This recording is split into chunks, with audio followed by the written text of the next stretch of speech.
Yes, sir! Yes, sir!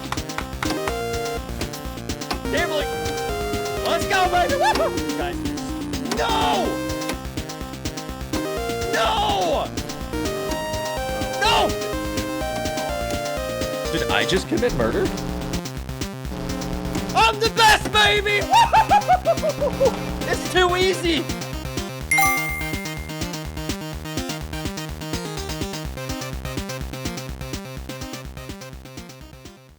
Welcome, lads and lassies, to my first ever YouTube series, and it's going to be electric. I'm going to be rebuilding one of, if not the worst college football team in college football 26. Pat kind of gives it away, but we're going to be rebuilding the Akron Zips, one of only 2 half-star programs in the entire game. Our goal is pretty simple, just three-peat. And we hope to do that in 6 to 7 seasons. My friend says that there's no way that this is possible, but we're going to prove him wrong. So sit back, enjoy my struggles, and make sure to hit the like, sub, and share comment or two, as I'd love to hear your feedback as I continue to pump out some new videos, and I'm kind of new to this space. So be kind, have fun, see you next time.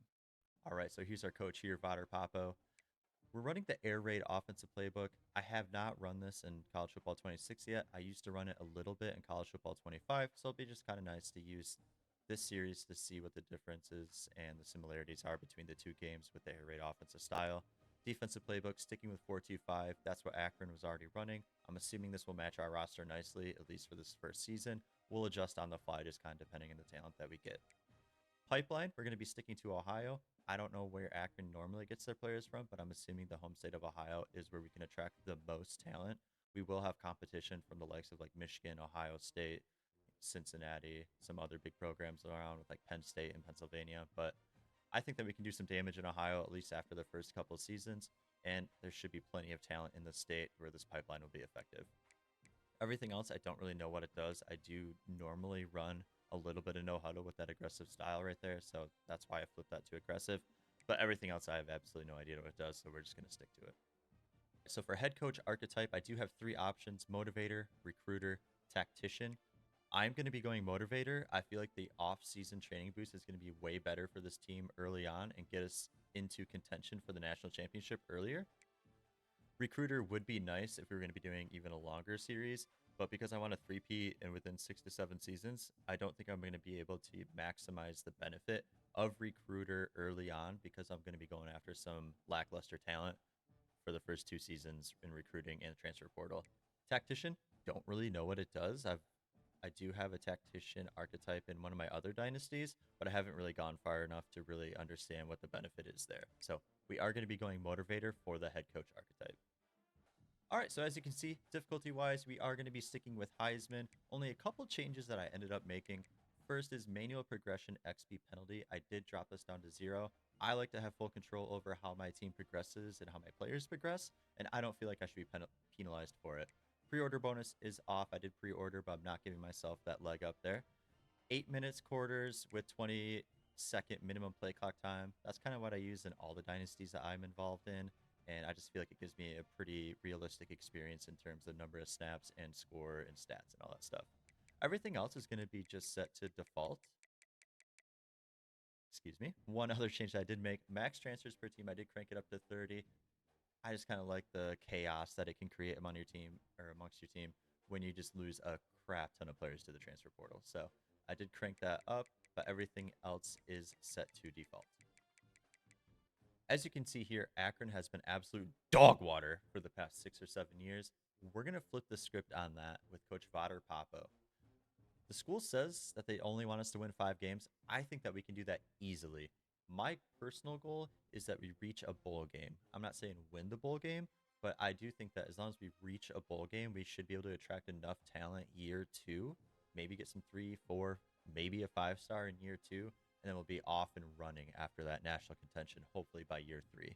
So, all right, so now we are getting our first look at the Akron Zip roster. I don't really like a lot of what I'm seeing. I do like that we have a couple of good tight ends. I know that doesn't normally fit with the air raid, but we should be able to line them up and get them on the field a little bit. I do like a nice check down to a tight end on like a short 2nd downs, short 3rd downs. So having a couple of good tight ends would be great for us.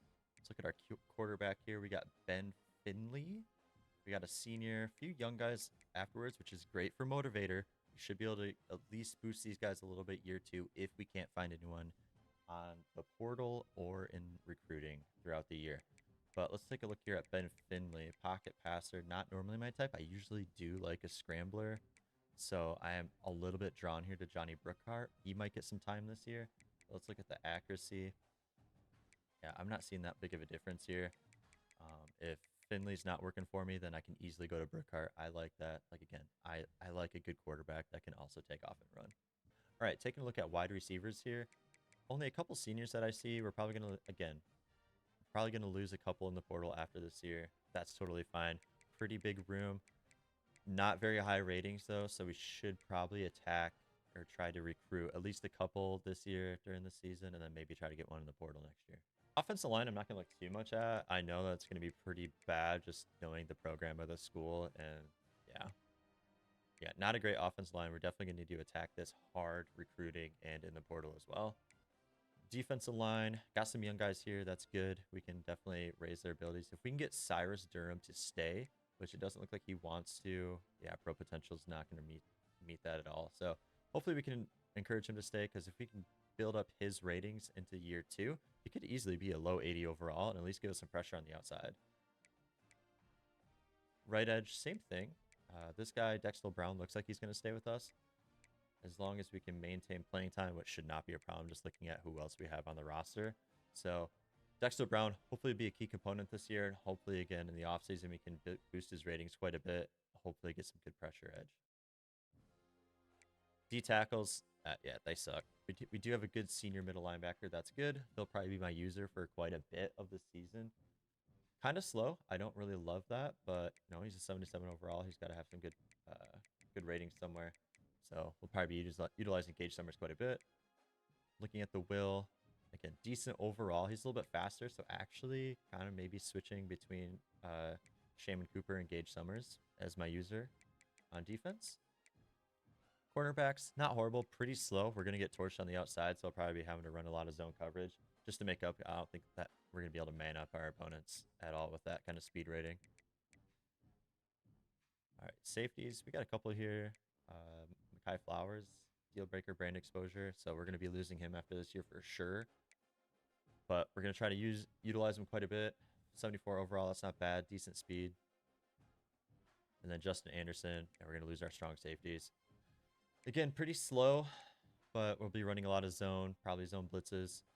Just trying to stay alive, keep close games, and I think that we'll have a chance to easily make a bowl game. All right, and kicker and punter. We don't need to be recruiting those this year, so that's big. All right, so first look at the Akron schedule. Not too bad, but there are some very tough games that we will have to overcome this year. Wyoming and UAB both have coming in with worse records from last year, but NIL helps boost those programs up a lot better than what it helps boost Akron. So the good news is we start off at home against Wyoming. UAB will be a tough matchup going into Alabama. Nebraska, Big Ten opponent. They're going to be heavily favored. As long as we keep it close against Nebraska, I will be happy. Starting off, I would love to be 2-1, but 1-2 will not be bad. We should be 2-2 through week 4 FCS. While you can't overlook those schools, that should be a win for us, especially since it's at home. That will lead us into the MACtion, where Toledo, being our first MAC school that we face, is just, that sucks for us. Toledo's a very talented school. That's going to be a really tough opponent for us. Miami, Ohio is going to be another really tough opponent. They were 9-5 last year. They have a lot of momentum coming into this year. So if we can take them down, great. But that'll be a really tough game. Cannot overlook them. Look at the end of our schedule here. We have UMass and Bowling Green, and right in between them, we have Kent State, the Wagon Wheel Series. We did take the trophy home with us last year. We're looking to hold it again this year. Kent State has the overall series record. I believe they have 27 wins to our 26. So hopefully after this year, we can tie up the series overall and hang on to the Wagon Wheel Trophy. When we look at our recruiting board, this is exactly what I was scared of. We only have 2 and 1-star rated high school athletes that are interested in coming to Akron. We have to shift that narrative. But when it comes to actually like pulling the recruits to my recruiting board, I just went ahead and just filled it up with 3 stars. I don't know how many of these guys we're going to get, but to me, it's not worth bringing on 2-star athletes unless we absolutely have to.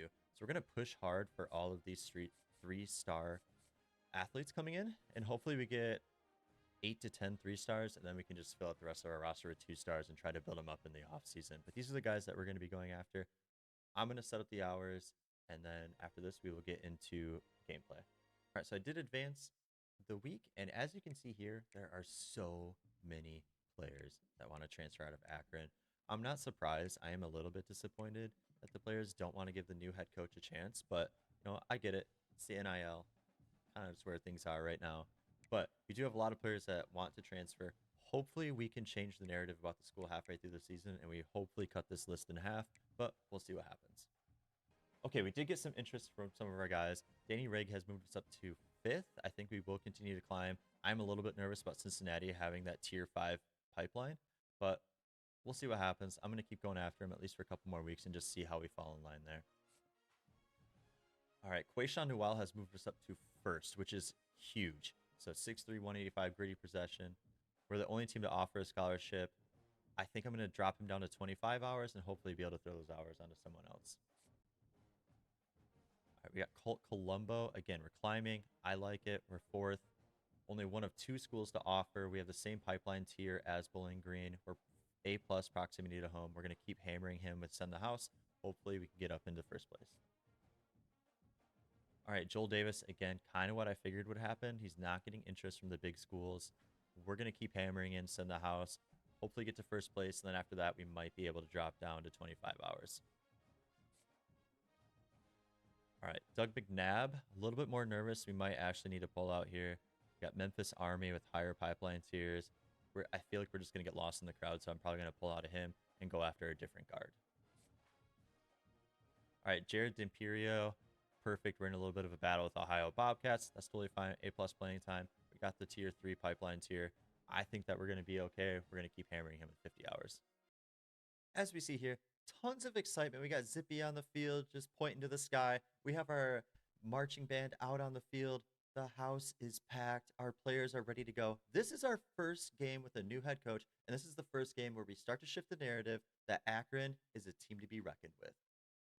All right, we're starting out in a 4-2-5, just testing the water, see what Wyoming is going to be playing up against us.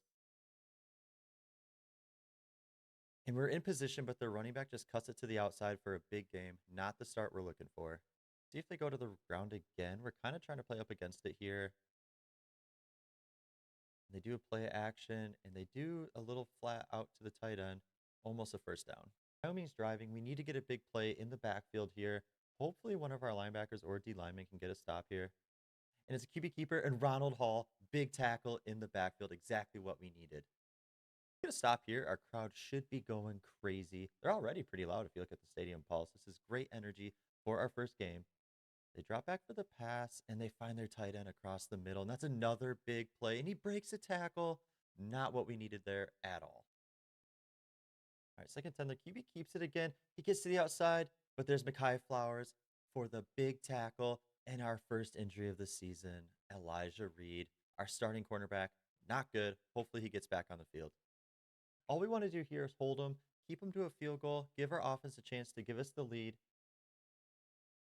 And they drop back for the pass. We get big pressure, a big fumble, and there goes Cyrus Durham. Let's go all the way to the house. This is the perfect start to the game that we could ever imagine. Akron is a powerhouse. Let's go 7-up. Cyrus Durham. Woo! Wyoming has to be scared of our powerful defensive line here. I'm assuming they're going to try to run the ball here. And they do. They hand it off. And we stop him. He gets 4 yards. That's totally okay. All right, they drop back for the pass. And we get another sack. Our defensive line is almost unstoppable. That's Dextrell Brown just absolutely celebrating after his first sack of the year. And that quarterback is getting up slow. We love to see it. All right, 3rd and 12. They're dropping back for the pass. We get huge pressure, and they overthrow it. 4th down. Let's go. There's Ben Finley. We got Marquise Williams in the backfield. We're just going to hand it off here. Try to just get a few yards and get our offense rolling. And Marquise Williams finds a huge hole. 5 yards. Perfect start for our offense. Ben Finley drops back his first pass of the season. Nobody's open, so he just checks it down. Marquise Williams gets us the 1st down. First carry by our back, Taven Curry, gets us the easy 1st down. He stretches for more. He's confident. All right, Ben Finley drops back again. Nobody's open, and he takes the sack. He just held the ball way too long right there. Finley drops back again, and more pressure, and another sack. That is 3rd and 30. We are in trouble. 3rd and 28. Not really much we can do here, but Ben Finley's going to drop back again. And he almost gets sacked. Just has to throw it. Not a good first drive. We had a few good first plays, but overall, not a great first drive for our offense. Defense lines back up, and we're confident on defense. I thought we were going to be struggling here, but overall, we've been really just taming this Wyoming offense. They do a play action, and we get another sack and another fumble. Their offensive line picks it up.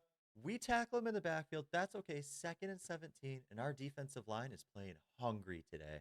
3rd and inches. Hopefully, we can get the stop here. Give the ball back to our offense. Let's see what they do. They do a sneak, and we stop them short. Huge. 4th and inches. Giving the ball back to our offense. 1st and 10. Our first drive didn't go well, but our team's still just kind of new, getting used to one another. We're going to try just airing it out here and see what kind of chances we get to throw it deep. We check it down to Adams on the speed out. Big catch, toe taps, 2nd and 3. 2nd and 3, we're just trying to get a little bit of momentum, still kind of feeling out what kind of plays work for our team. We're going to try a little screen here to Taven Curry, and he's got space, and he's a playmaker. Big play, Taven Curry up the right side, 1st and 10. We're going to just drop back, throw underneath again. I think these short throws are what we need. Our offensive line isn't that good, and Greer gets us the first down. Big run after catch. All right, we drop back again. Jake Newell wide open. Why do you not cover our best player? He gets us 9 yards. Big play. And those short underneath throws are working for us. I think we're going to try to stick to them. You know, if the defense is just not going to give us free release like that, especially to our best player, we'll take it every time. We do hand it off up the middle, and we just get stopped. 3rd and 3, we're in field goal range. We can just play it safe here. We don't need to take a deep shot unless they give us one. And there goes Greer up the middle again. He gets those rack yards, baby. And that's a 1st down, Akron. We're in the red zone. We're going to try running it just right up the middle. Taven Curry, I think he should be able to break something. And he does. Up the middle, Taven Curry. Big 1st down, and we're about to score, baby. I think they're going to suspect run here. So we're going to try to throw it out. And we have Poke. Israel Poke. 1st touchdown for Akron on offense. And we are up 2 touchdowns against Wyoming. This is the perfect start. Zippy's feeling it. The crowd's feeling it. We're about to go up 14-0. If you were to ask me before this first game what a dream start looks like, it would be exactly this. Up 14-0. Their offense can't do anything against us. We are just absolutely throttling Wyoming right now, and it's beautiful. 2nd and 10 after we stop the running back at the line of scrimmage again, and we're going to bring some more pressure, hopefully get another sack against this quarterback, and maybe even get a fumble. And he has all day to throw, finds his open guy for the 1st down, but that's okay. Almost at the 2-minute warning. I bet they're going to snap the ball and try to do something, just get that free time out here. And they do a weird shovel option. I don't know what that was, but we shut it down. Dexter Brown, baby. All right, they do a play action, which is weird because there's no way they would run the ball. We get some pressure. He finds an open guy, and he stretches for the 1st down. We almost had him. And now they're going to the no huddle. Let's see what they do next. We do have Gage Summers lined up across the slot. And they check it down to the tight end. The crossers are burning us right now. All right, and they run it on 3rd and 2. Completely fools us. I guess they have timeout, so we should have expected it. But now it's 1st and 10, and they're going for the no huddle again. They're saving their timeouts, which I guess is good for when they're in the red zone, but I'm kind of confused. And we get the sack. Gage Summers up the middle. He's our best defender. He's our team captain, and that's why. 3rd and 5, they're not using their timeouts. I'm confused, but that's okay. That actually helps us out. They run it again. Gage Summers reads it, and he at least slows him down. Stop him short. 4th and 6. And Gage Summers is our defensive captain, and he already has 5 tackles in the first half. He's completely shown up for his senior year, and he's really just influencing our defense to really play better, and it's working. We're up 14-3, and we're about to go into halftime. We're starting with the ball in the 2nd half here, and we have a big lead, so now it's time to start just chewing the clock and maintaining clock management. But Marquise Williams says, you know what? Let's just find a hole and try to score. Huge run play by Marquise Williams there. Just going to run the same thing other way, but with Taven Curry. But similar result, not as many yards, but this guy just gets us 5 to 6 yards. Let's keep feeding him. And first impression, we kind of do have a good 2-headed monster at running back. We knew coming in that they were some of our biggest playmakers, but they're really just performing well. And we fake it to Marquise Williams, We check it down here. Poke is wide open. Easy first down. I know that we're an air raid offense, but if Taven Curry and Marquise Williams keep playing well, we're just going to keep feeding them rock and on the ground game and let them make plays. We do drop back here with Ben Finley. We have Adams wide open on the outside. Easy catch. And even though our run game's strong, Ben Finley's doing really good with the game management so far. I mean, he's finding open guys. He's not taking too many risky throws. He's just playing a really good game overall. And Marquise Williams gets us the first down on 2nd and 6. 1st and 10, their side of the 50. We are going to try to take a shot here, check it down if needed. And we do check it down. Greer's wide open. And Greer's just finding spaces. This guy's been a really good slot receiver for us so far. All right, Finley drops back on 2nd down. Pump fakes it. Newell's wide open up the middle. He's our best player, baby. And he tornado spins his way into the end zone. And we're about to take a 21-3 lead. He's feeling it. The crowd's feeling it. The marching band is playing loud. Akron is about to go up 21-3, baby. We're back on defense, and our defense has been really impressive so far today. They do a little play action. They find a guy up the middle, but great play by Anderson to knock the ball out. It is 2nd and 10. All right, they drop back again on 2nd down, and he tries to take a shot, but no thank you. We stop it. I was going to say, our defense has been playing great. They have 85 passing yards and no rushing yards against us so far.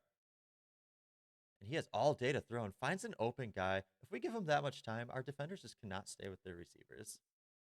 They get their first, maybe second big play of the game so far, but that's okay. We've held them in this spot before. Another play action. And again, all day to throw. And he just checks it down, and we push him out of bounds. I don't know if our defensive line just came out cocky in the second half or if they're tired, but our pressure is not what it was in the first half, and that might be a problem. All right, but Gage Summers says, you know what? I got this. And he gets another stop in the backfield. Gage Summers, baby. 3rd and 9. If we get a sack or just incomplete pass, we might be able to stop them from getting a field goal. And we get the fumble again. That's Hall. But they recover it. But that's our 5th sack of the game. Let's go.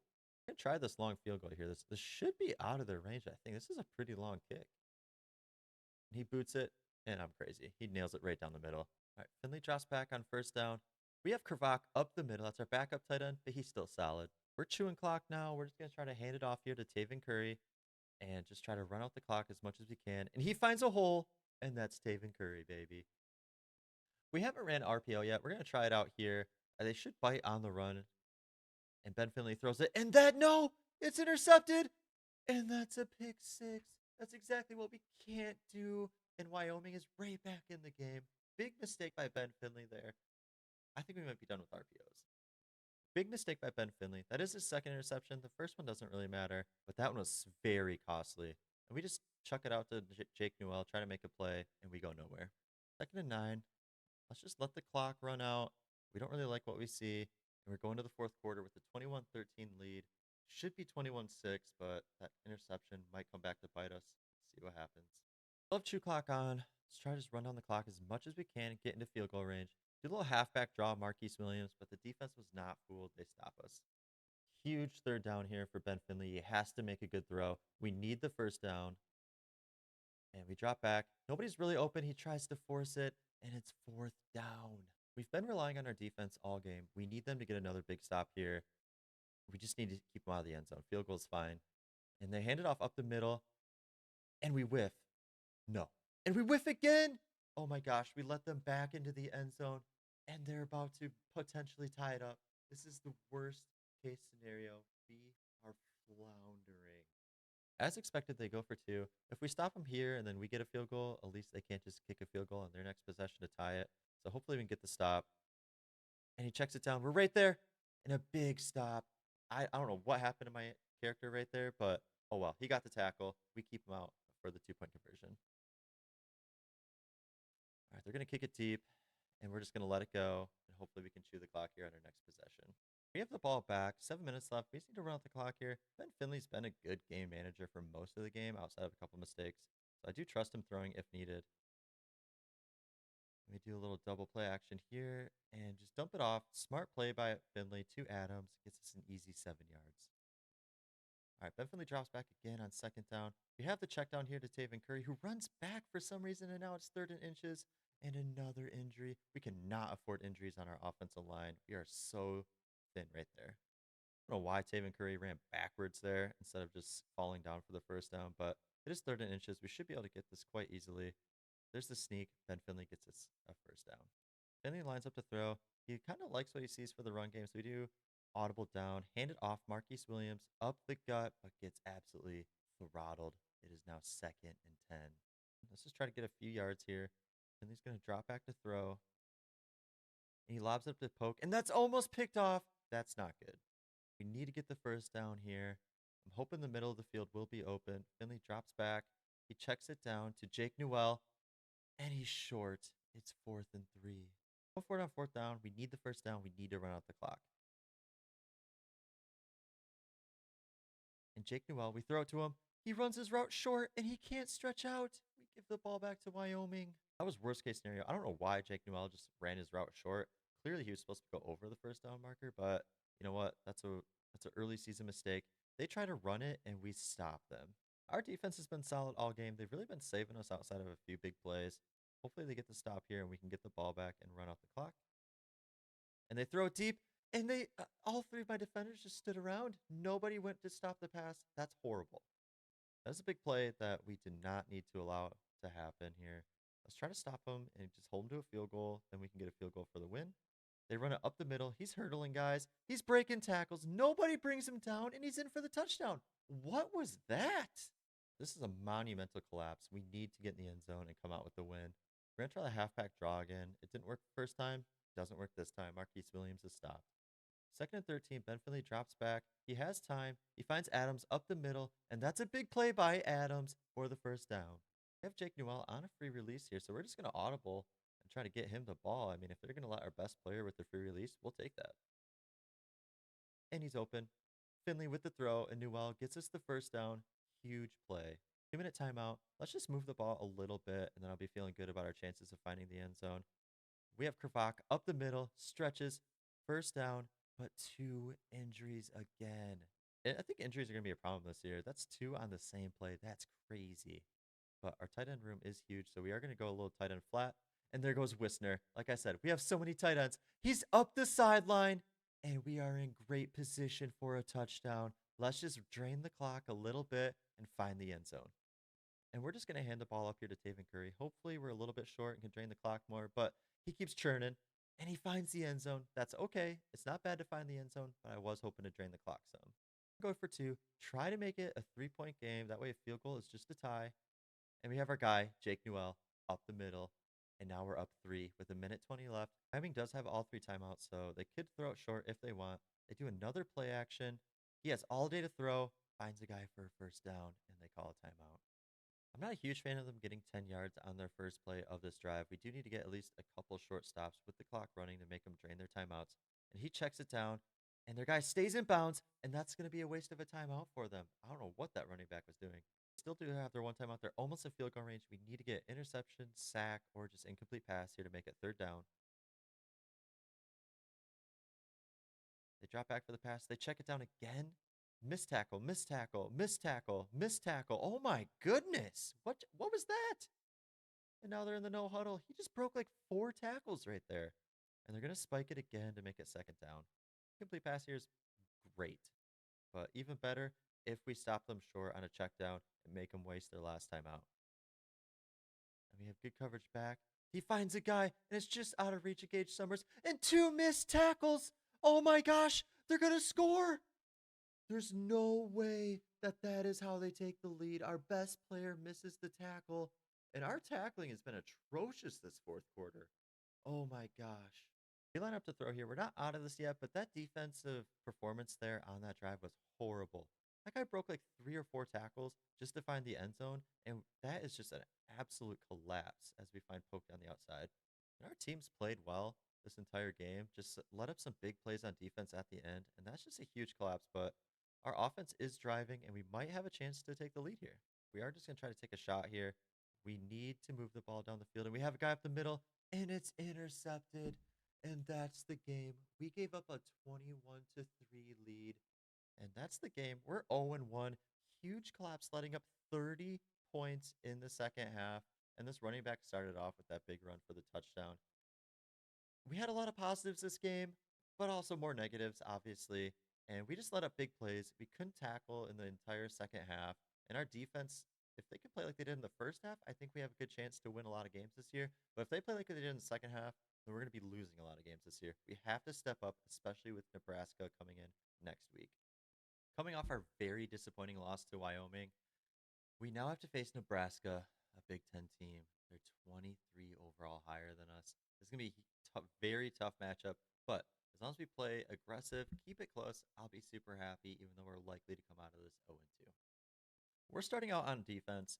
Dylan Raiola, Nebraska quarterback, he's going to be a problem to try to stop this game. Hopefully they just try to run the ball, but they do a play action, and Raiola finds a guy up the middle. He shakes us. He spins against us. He breaks a tackle, and this is going to be a first play touchdown for Nebraska. I knew that we were probably going to get beat here, but that just really hurts. Oh my gosh.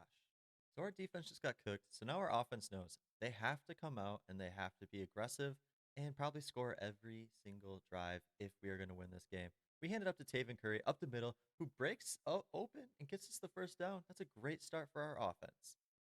Ben Finley drops back, first down, finds a guy open, poke in the middle, first down Akron. And this is a great start for our offense. 2 plays, 2 first downs. And again, we're going to have to do this throughout the entire game if we're going to have a chance.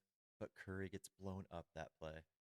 2nd and 11. We're going to try to just stick to our guns, throw to open guys short if we can. They have us locked up. Greer gets hit and drops the ball. And I can tell just on the first drive that their defense is way faster than our offense. This is going to be a really tough battle for us. Finley tries to throw it to Noel. He gets him, and we're going to be just short of the first down. 4th down, who really cares? I mean, we're the underdog. Let's just go for it. Try to keep up some momentum on offense that we can. And we find Jake Noel wide open on the left side. Huge play for Akron. Back to first down, just inside the 30. Let's just stick to the run game. Taven Curry up the middle, finds a seam, and Taven Curry for 9 yards. Ben Finley drops back. We do have a guy on the flat. Tim Greer Jr., first down, baby. We're going to try a screen pass, see if we can get Curry again on the other side. And we do. Almost first down, 3rd and 1. I cannot believe they gave us the first down right there. But you know what? We're going to try to run a play quickly before it's challenged. We do. And we find the end zone. Marquise Williams. It's about to be a tie ball game, baby. We're back on defense. First drive on defense, horrible, obviously. Hopefully we can get a couple stops here at least. And you know what? He just finds a wide open guy. This is a horrid start for our defense. We're just overmatched. At the run game, we were able to stop it. And our run defense is usually good. I mean, we did give up some big plays to Wyoming, but overall, we did stop the running back short. They do a little keeper with Raiola, who finds some space, but it is 3rd down. We might get a stop. 3rd and 4 for Nebraska. If we get a stop here, they'll probably kick a field goal, but that's okay. I call that a win. They do run it up the middle. He spins us again. We miss again, and that's a first down for Nebraska. Heckling looks like to be a problem today. I mean, I know Nebraska players are better, but I kind of thought that we would at least be able to bring people down as long as we got hands on them, but that does not seem to be the case today. Raiola drops back here. He has all day to throw, but he throws it back almost backwards, so it's 2nd and 9 now. End of the first quarter, it is 7-7, and if you were to ask me if it would be 7-7 at the end of the first quarter coming into this game, I would have said there's absolutely no way. But it is, so we're still technically in the game. But if you look at the team stats here, they have 130 passing yards in a quarter, 21 yards per play. Our defense needs to do something. Just hold them to a field goal once, and I think that we have a chance here. Raiola lines up. I think they're going to run the ball here just based on kind of what I'm seeing, and I am wrong. And they find an open guy for the touchdown. 1st and 10 for Ben Finley, and he knows that he needs to score every drive. And we're trying to screen again, and they're ready for it. We're going to try one of my favorite plays, the RPO tight end flat, and let's see what happens here.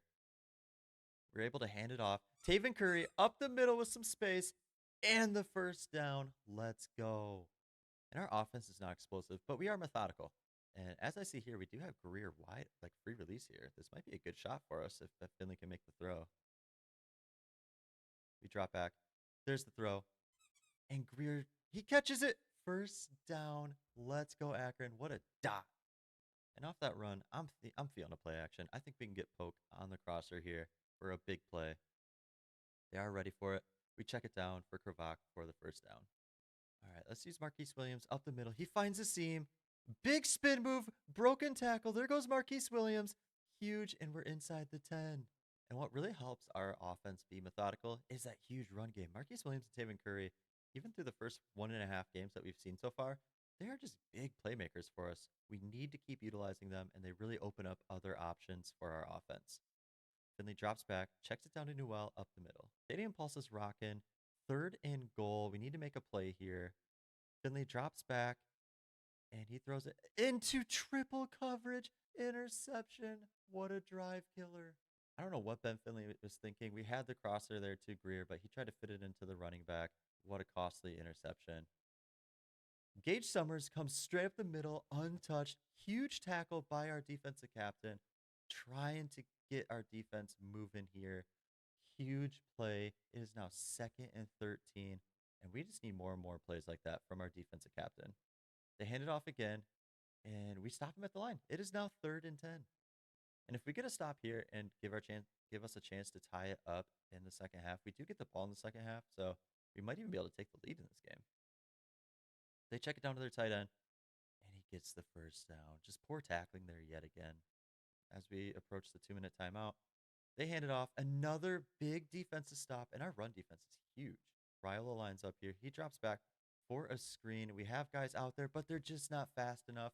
Easy first down for Nebraska. 1st and 10, Riola drops back yet again, and he has a guy wide open up the seam.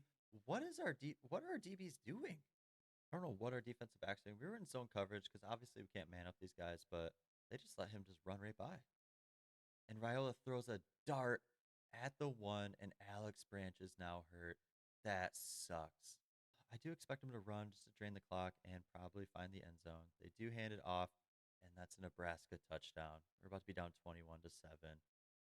Minute 19 here. Ben Finley did throw the costly pick last drive, and he gets walloped this play, 2nd and 10. He lines back up here. We do need a big play here. Try to move the ball forward. Finley's been having an off game so far. He tries to throw it, and he throws it into double coverage. Another interception, and it's 28-7. Ben Finley is going to ride the pine. We are down to Johnny Brookhart at quarterback. We just can't be having those costly mistakes that Finley's been throwing.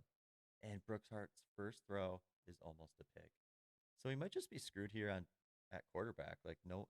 Neither quarterback has been able to read these defensive coverages. Now they come throw the heat. But we do have Newell, and it's overthrown.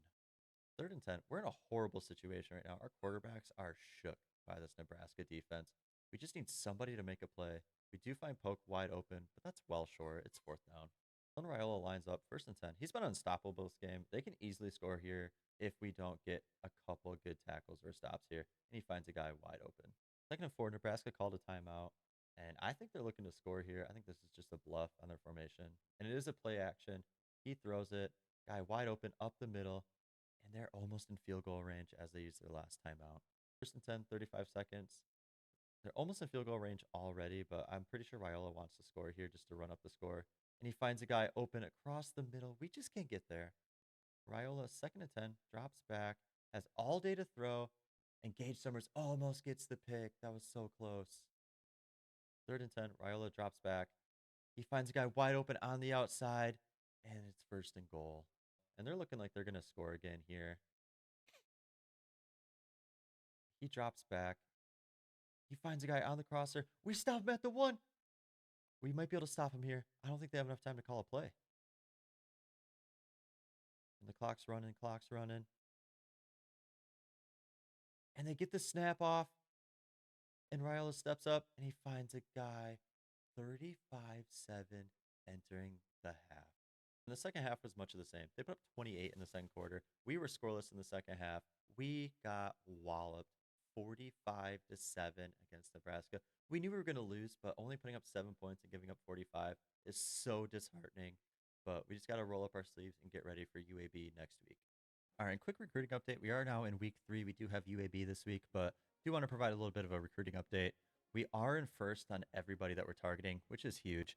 We do have Danny Raig here, who we finally overtook Cincinnati. We are just going to keep hammering him with send the house up until we can hard sell, and hopefully we can match his hard sell well enough. Noel, same thing. We're leading first. Colombo, Davis, Dempiro. Even on the defense, who we added late, we're still just taking the cake with them. Adkins, 50. Logan, we're only spending 25 hours, still in the lead, even on him. And then Caruthers were the only team that ever offered, and we're still hitting them with 25. We finally got the lead on that as well. So we're going to keep hammering these guys throughout the rest of the season. Once they commit, then we're going to try to get some other guys as well. UAB is 1-1. We are 0-2. We've had two very disappointing games. First one, we just collapsed and gave the game away. Second one, we didn't really stand a chance, but we lost 45-7.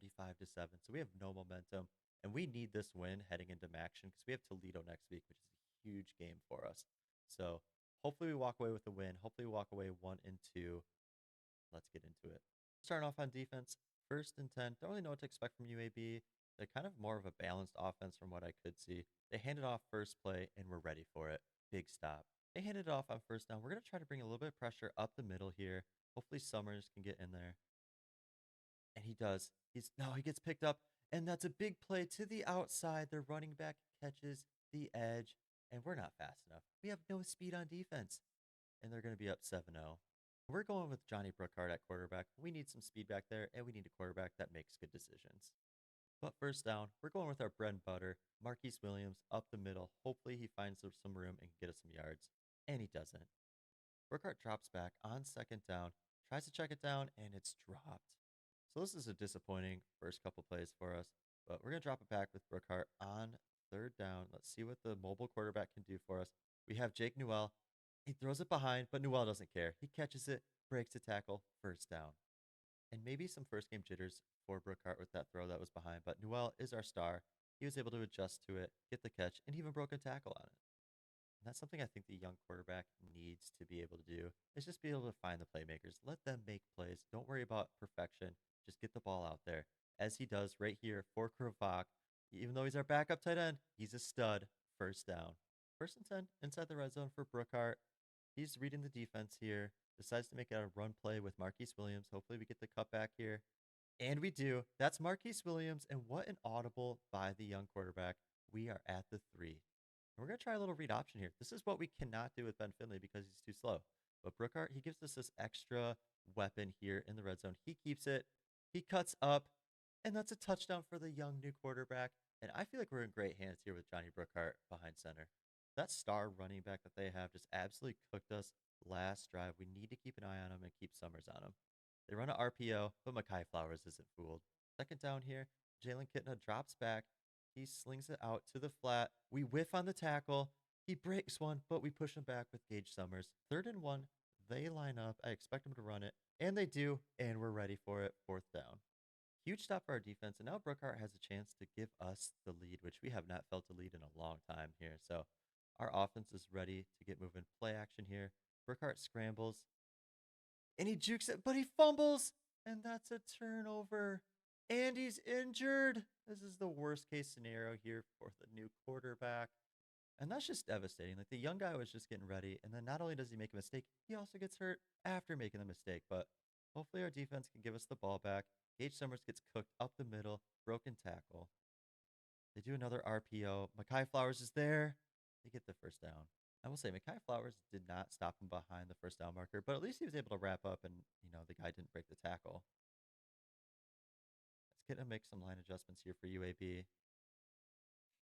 He drops back for the throw. He has all day to throw. And 2nd and inches again. They hand it off on 2nd and inches. We get absolutely trucked. And that guy is moving. And that was actually Mekhi Flowers, who I just complimented for tackling, who get absolutely trucked. So that really sucks for us. They line up on 1st down. They drop back. We get the sack. Let's go. No. Dexter Brown's injured. He's our best defensive lineman. And here we go with the injuries again. I mean, our best D lineman just got hurt on that play. So I tried to celebrate a sack, but I can't celebrate it because we just lost Dexter Brown as they run a screen. But Kamara's there. Big tackle in the backfield. 3rd and 17. Kitna drops back here. He has all day to throw, and he finds a guy for the touchdown. And we're now down 14-7. This is so disappointing. So Brookhart's back out on the field. I guess the injury was not that bad, which is good to see him out on the field, but we just can't have fumbles like that. We get the ball out of his hands quickly. Taven Curry on the screen. He cuts up and gives us 8 yards. We have Chris Gay in the backfield. We are actually going to hand it off to him. We don't see him too often, and they're ready for it. My hope was that they would focus on Taven Curry, who's been torching them, but they were just ready just to blitz all up the middle. As now it's 3rd and 3. We get poke in motion. We find Adams across the, and he drops it. And this is really stupid, but we're going for it. You know, we've lost 2 games in a row. We need some kind of momentum. So Brookhart drops back. We're able to check it down here, and Marquise Williams sprints and gets us the first down.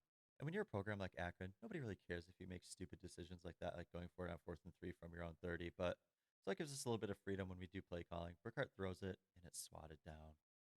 2nd and 10, we feed it to Curry up the middle. He finds some space and gets us about 6 yards. 3rd and 4, Brookhart drops back. He doesn't have anyone open. He finds somebody, and it's thrown behind again and swatted down. And while Brookhart has the ability to get outside the pocket and Finley doesn't, I am seeing that accuracy is something that we are sacrificing. But he does find Adams up the middle, and they give us the first down.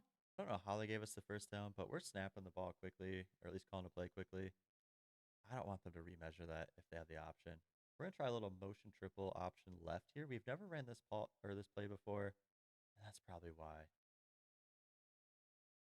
And we have 3 injuries on 1 play against our team. Like, what am I supposed to do? I just lost over half my offensive line in 1 play with injuries. That's insane. So Burkhardt lines up with over half the offensive line gone. Again, 3 injuries is just crazy work. We have to get rid of the ball quickly. We don't. We get hit, and it's a short throw. 3rd and 12 here for Brookhart as he lines up. We just need to get some positive yards. And we do have a Texas route up the middle. Marquise Williams, big play there for the first down. And as Brookhart lines up, he's gotten walloped the past 2 plays since those offensive linemen got taken out here. He drops back again. And we have Newell on the corner route, and it's overthrown. And we have another injury. Perfect. Brookhart drops back. We get some pressure. We throw it to Williams, who's open up the middle. First down, Akron. We're inside the red zone now, and Brookhart's been doing a good job just staying strong in the pocket, making some throws. As he takes off up the middle, and there's that speed, first down. And now we have Ben Finley in. I don't know what's going on. Apparently Brookhart got hurt again. I don't understand, but Finley's back in at quarterback. We hand it off. Taven Curry up the middle, and we're at the 2. And it sucks with Finley in because now we can't run RPOs or have QB scrambles here because he's just not fast enough. We are going to audible, make some adjustments here at the line. Hopefully find Newell or Kravak. We have Kravak. He breaks the tackle, and that's a touchdown to tie it up. 14-14. If we get a stop here, we could score again, and we get the ball in the second half. But the first things first, we have to get a stop. And they find a guy wide open who jukes us, spins, and gets the first down. Snap it before the 2-minute timeout. Play action. They're looking to go deep. And they do. The switch stick killed me there. For some reason, the game put me from defensive lineman to outside corner, and I just ran off the receiver because I thought I was controlling a defensive lineman. Yeah, I don't know what happened with the switch stick there. I had no idea I was on the cornerback, so I blew that coverage. That's my fault on that touchdown, but it still sucks. Like, I don't understand why the switch stick would do that. We have Ben Finley, and we get hit. Ben Finley drops back. He finds Greer up the middle. Big run after catch there by Greer. We have Israel Polk on a press coverage on the outside, but he's not able to get free. Finley does scramble up the right side. He doesn't have speed, but he's able to get out of bounds. Johnny Brookhart back in now, 1st and 10 at the 50. He's going to drop back here for us. He finds a guy up the middle, and that's Walker. Brookhart did throw it in between 2 defenders there, but it was a dot. So I'm happy that he's back in, happy that he's showing some accuracy as he finds another guy up the middle. That's Greer on the crosser, and he's out of bounds. We're going to line up in one of my favorite formations, 4 guys on the right side. We do just check it down again to Curry. We have the timeout, so that's totally fine. All we need on this drive is a field goal, so it's okay to check it down and use our timeouts. We're going to drop back again with Brookhart and just check it down to Greer. He's wide open, so why not? Brookhart drops back again, and he just way overthrows that, and Adams had no chance. That's an okay errant throw. I mean, it's 2nd and 10. We're in field goal range. We still have a timeout. I'm okay with that miss by Brookhart. And he takes a shot, and there's that awesome EA animation. And everybody hates that animation. It's just unrealistic, and it's always a drop there. But that was a tough catch regardless. We have a guy wide open up the middle, and that's a touchdown for Montero. His first catch of the year is a touchdown. As UAB lines up here, I do expect them to push the pace and try to score here. We do get the ball in the second half. He checks it down outside, and we stop him in bounds, and they call a timeout. 2nd and 4 here for Jalen Kitna.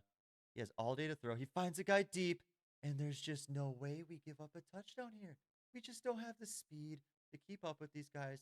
That hurts so bad for us. 1st and 10, second half. We're down 7. We do have a chance to tie it up here. Burkhart drops back. He's going to scramble, and we just have to throw it away. We're going to do a little sprint out, throw it to Poke, hope he makes a play, but he does get us at least 5, 6 yards. And we have Jake Newell injured, our best offensive player. And what are injury, like what's happening this game? What's happening? So that really hurts, our best player getting injured.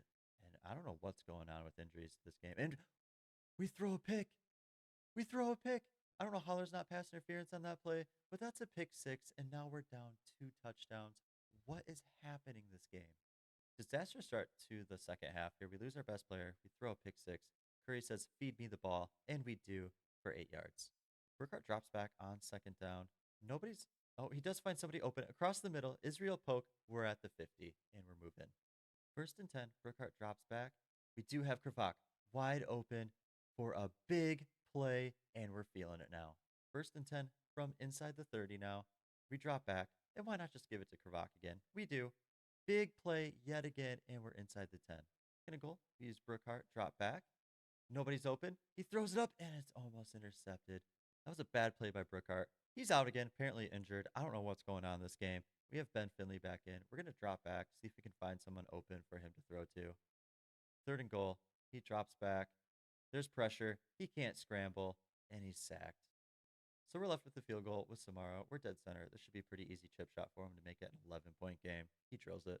1st and 10 for UAB and Jalen Kitna, who's just been torching us this game. They hand it off. That's a broken tackle, but we still stop them for a 2-yard gain. 3rd and 9, they drop back. We bring the house, but still get no pressure. They test us. Branch gets the stop there. 4th down. 1st and 10, Ben Finley back in at quarterback. We're making some changes at the line of scrimmage here. We need to score quickly if we're going to have a chance to win this game. He drops back. We have Greer wide open down the field. Big play. 2nd and 8 with Ben Finley. He drops back for us. And he checks it down for Kravak, and that's only a gain of a yard. 3rd and 7. He drops back. We have Kravak up the middle, and Kravak's just been doing huge since Newell got out. Finley drops back on 3rd and 14. We have a guy wide open, and that's Israel Poke for the touchdown. We're not out of this yet, baby. 4th quarter, we need to get a stop here if we're going to win. Jalen Kitna throws it to a guy who's just wide open. No idea who was supposed to cover him. Jalen Kitna lines up, makes some line adjustments. They hand it off, and Shaman Cooper's there. 2nd and 10, they move their halfback in motion. Kitna drops back, another wide open receiver who breaks some tackles, thankfully. As we push him back, it's now 3rd and 8. 3rd and 8, Kitna drops back. He has all the time in the world, and they drop it. We have a chance. 1st and 10 for us, and that was a huge drop by the receiver. That really helps us out, and we actually have a chance to win this football game. Marquise Williams up the middle. He pushes forward, gets us 4 yards. 3rd and 6 for Ben Finley. He drops back, and we have a wide open Kravak, but Finley misses him. What in the world was that? You know, I talked about Ben Finley's accuracy being better than Brookhart's, but throws like that just show me he's actually not. He's just worse than Johnny Brookhart. As we get pressure, and Kitna throws it incomplete. I don't know what we're going to do at quarterback, but neither guy is really working for us right now. And Brookhart, I don't even know what his injury is. I checked. He's not even like out in like the medical history or like medical record or the depth chart. He's just not playing. 3rd and 6 for UAB. Kitna drops back. We bring pressure with Cooper, and we get the sack. Let's go. We get the ball back, baby. We're at the 50, so we're in great shape here. Ben Finley hands it off. Taven Curry up the middle, and there goes Curry for the big play and the touchdown. It's a Akron lead, baby. Woo! We took the lead there. We did also leave a lot of time left for Jalen Kitna, so we do need our defense to step up and get another big stop, and there's our guy, Gage Summers. 2nd and 9, huge play by Gage Summers, and we're going to need him to step up this entire drive. They run away from him, but Anderson's there for the stop. Hopefully we get some pressure here with Dexter Brown. We don't. He has all day to throw. He throws it to the edge, and he catches it. I have no idea how he caught that ball over Elijah Reed. I have to say, every quarterback that faces us just looks amazing. Every quarterback has had great stats against us.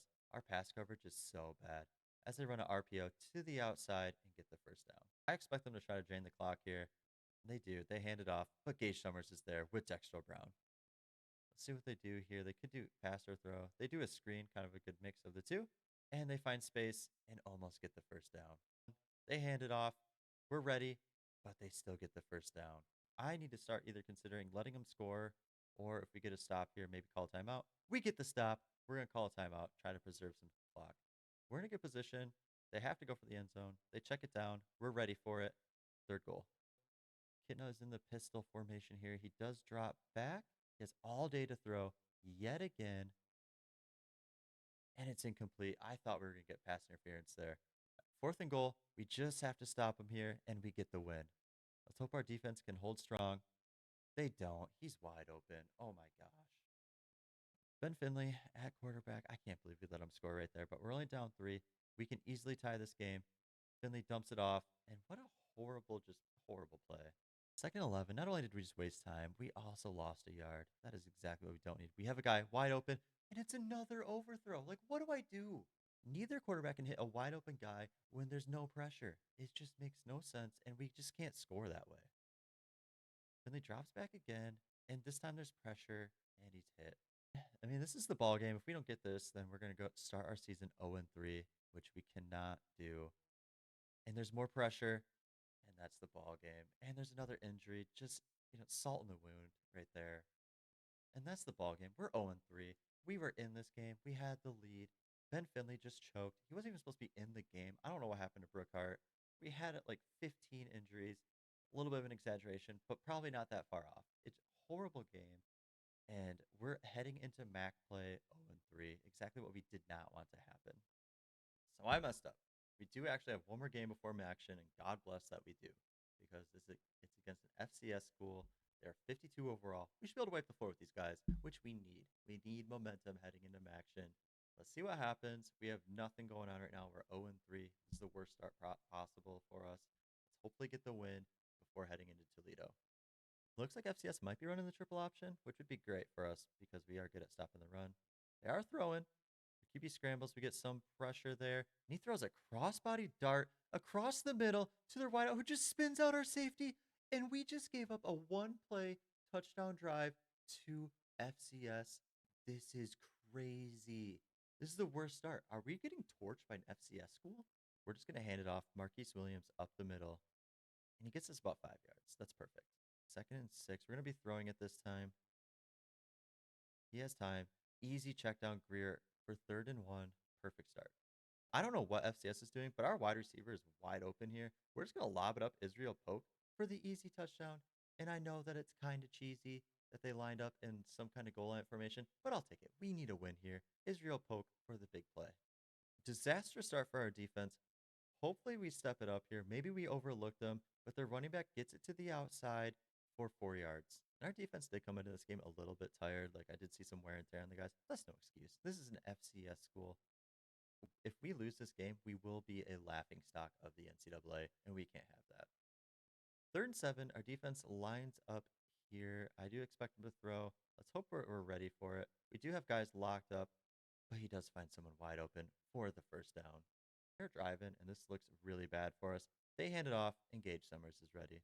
And the reason that Gage Summers is so good in our defense, not only is he like the highest overall defender that we have, but he's always in the film room. He can read those run plays from a mile away. He's such a good defender for us. As we get pressure, and that's Dexter Brown, baby.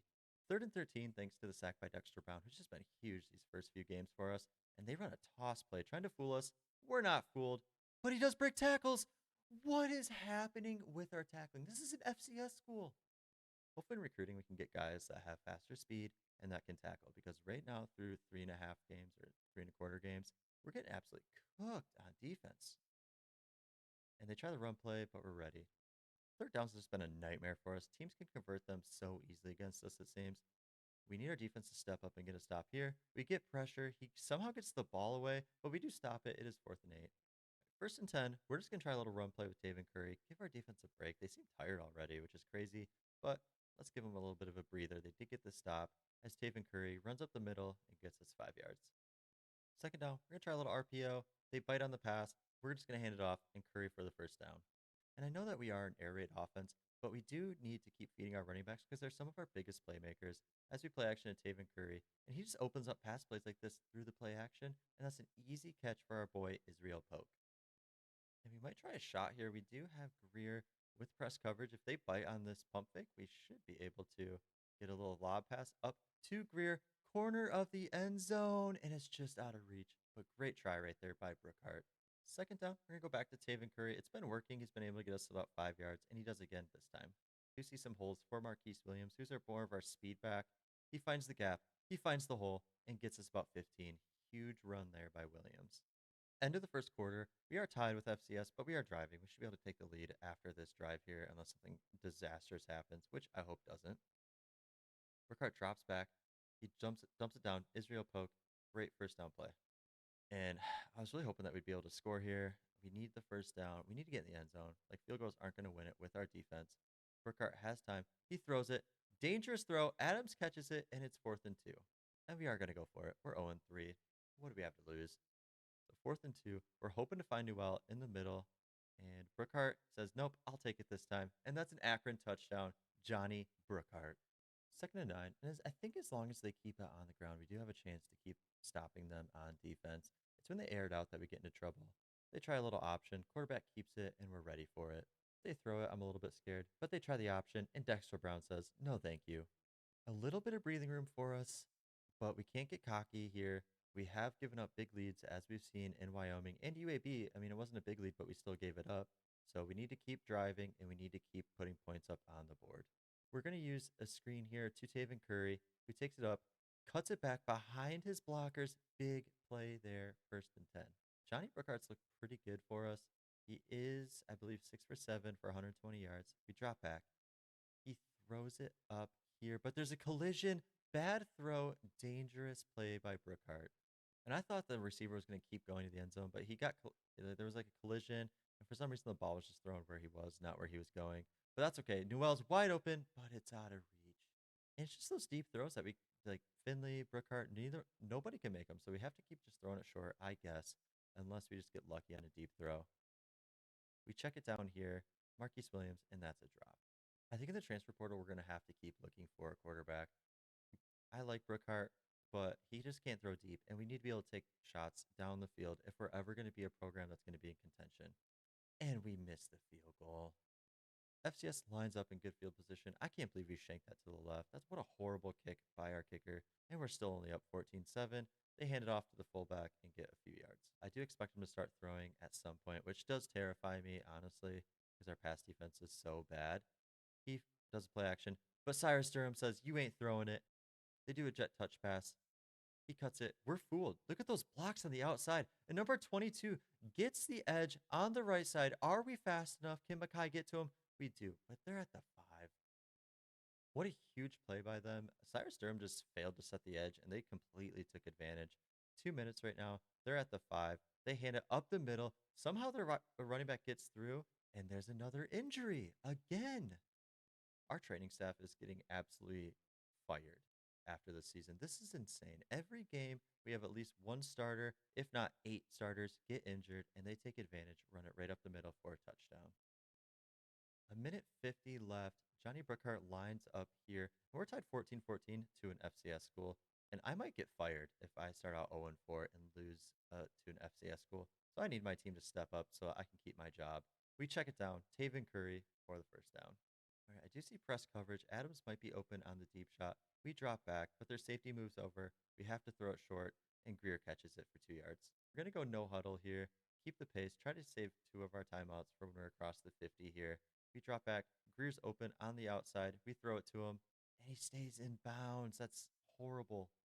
3rd and inches here, and we're going to do a double stack formation on both sides. They're pressing, which is kind of unique for this kind of formation. That's okay. Brookhart says, I got this, and he slides down, and we're going to use a timeout. I'm thankful that Brookhart knew to slide down right there. He cannot take any big hits. He throws it to Noel, he stays in bounds too. No huddle here because we only have 1 timeout, and we really need our players to get out of bounds if they're going to catch it. We take a deep shot to Greer, and it's overthrown again.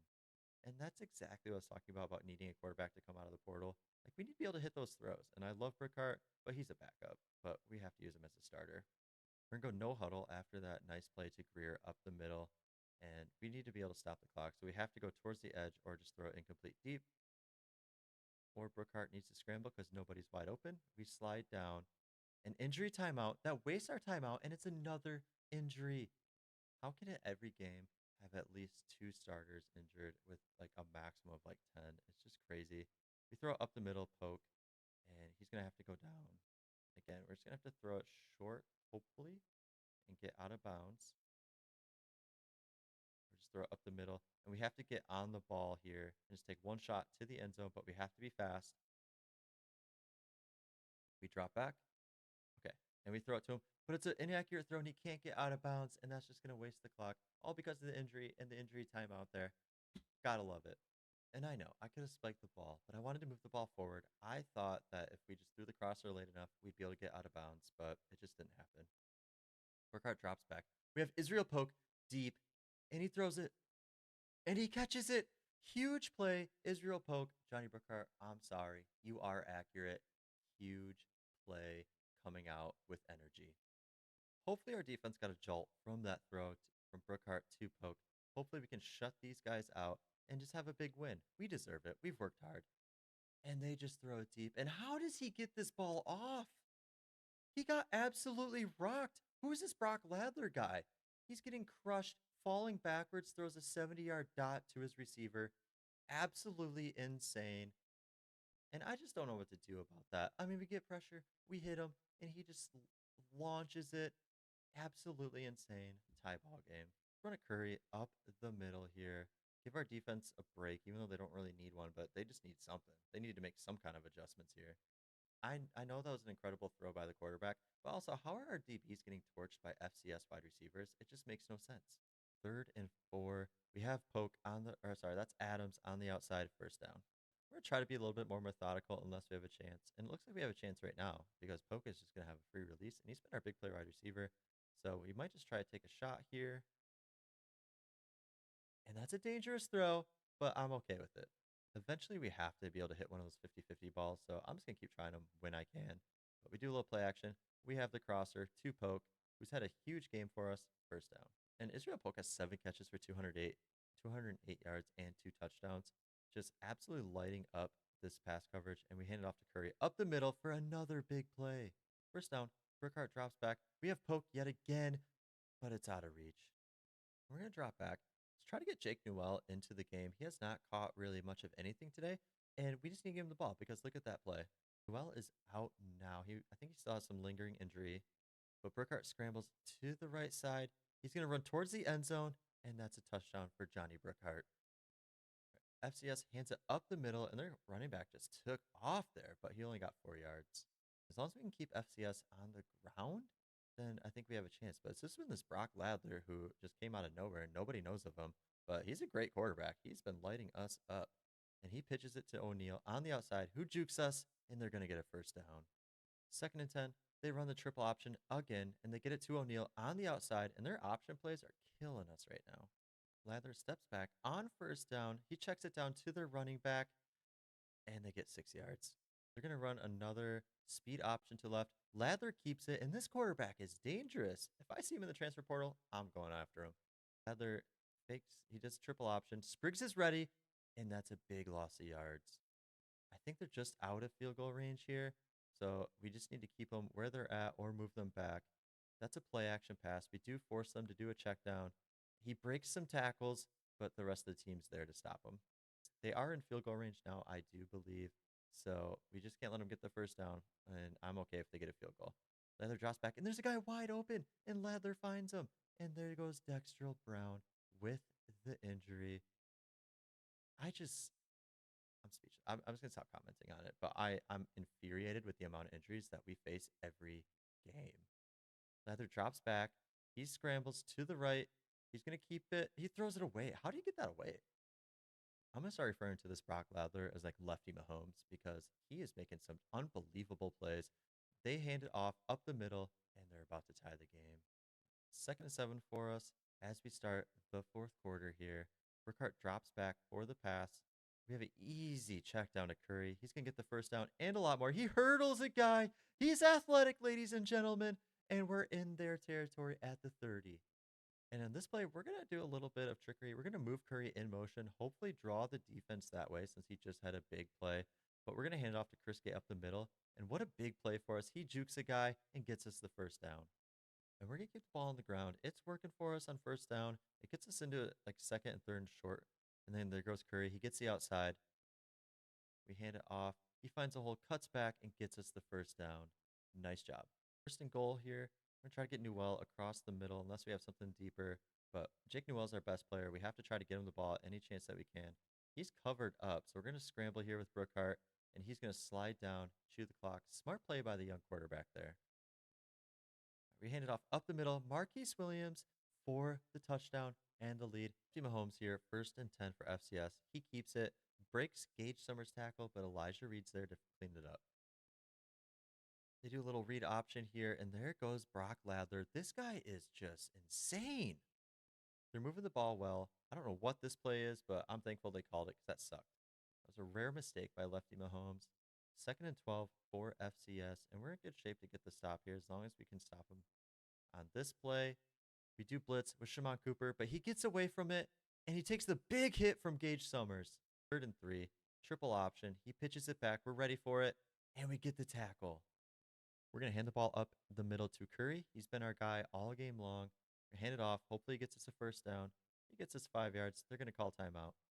3rd one, we're going to try to run it here. We have Chris Gay in the backfield. Not sure why it's not Curry, but that's okay. I trust Chris Gay, who runs it up the middle. He's just short.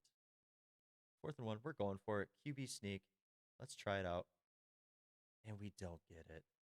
And looking at instant replay, it looks like we have the line to gain. I mean, his knees are still up. He's not down right now, and that ball is clearly passed. Well, the refs disagreed with us, so they have the ball in great position. That was a dumb play call. Hopefully our defense can bail us out, and that's a great start because that's a sack. 2nd and 15 for Lefty Mahomes. He only has one timeout. They're saving it right now. He's going to scramble, do a sprint out to the right. He finds a guy. We get the tackle. 3rd and 9. 3rd and 9. All we need to do is just keep him out of the end zone. They hand it off. We get the stop, and that's a really interesting play call, but I will take it. I would not have done that there. Now they go no huddle, 4th and 8. This could be ball game if we get the stop. Brock Ladler drops back here. He has all day to throw. He throws it late, and they drop it. That should be ball game. Akron should be getting our first win. And Brookhart lines up, victory formation. We take the knee, and this is our first win as Akron head coach. I know it's against the FCS school, but we'll take it. We only won by 7, but it's a win. A win's a win. Anything's momentum. Heading into action. Johnny Brookhart with a huge game, especially to Israel Polk. I'm so happy. We're 1 and 3, but I'm so happy. This is great heading into Maction football next week. The Glass Bowl is rocking. First Maction of the season. We're 1 and 3. Toledo's 4-0. We're looking to get the upset in this matchup. We're starting off on offense. Johnny Brookhart had 4 touchdowns last game. We're going to need that kind of effort again today if we're going to be upsetting Toledo, who is 4-0 and who has a very solid defense.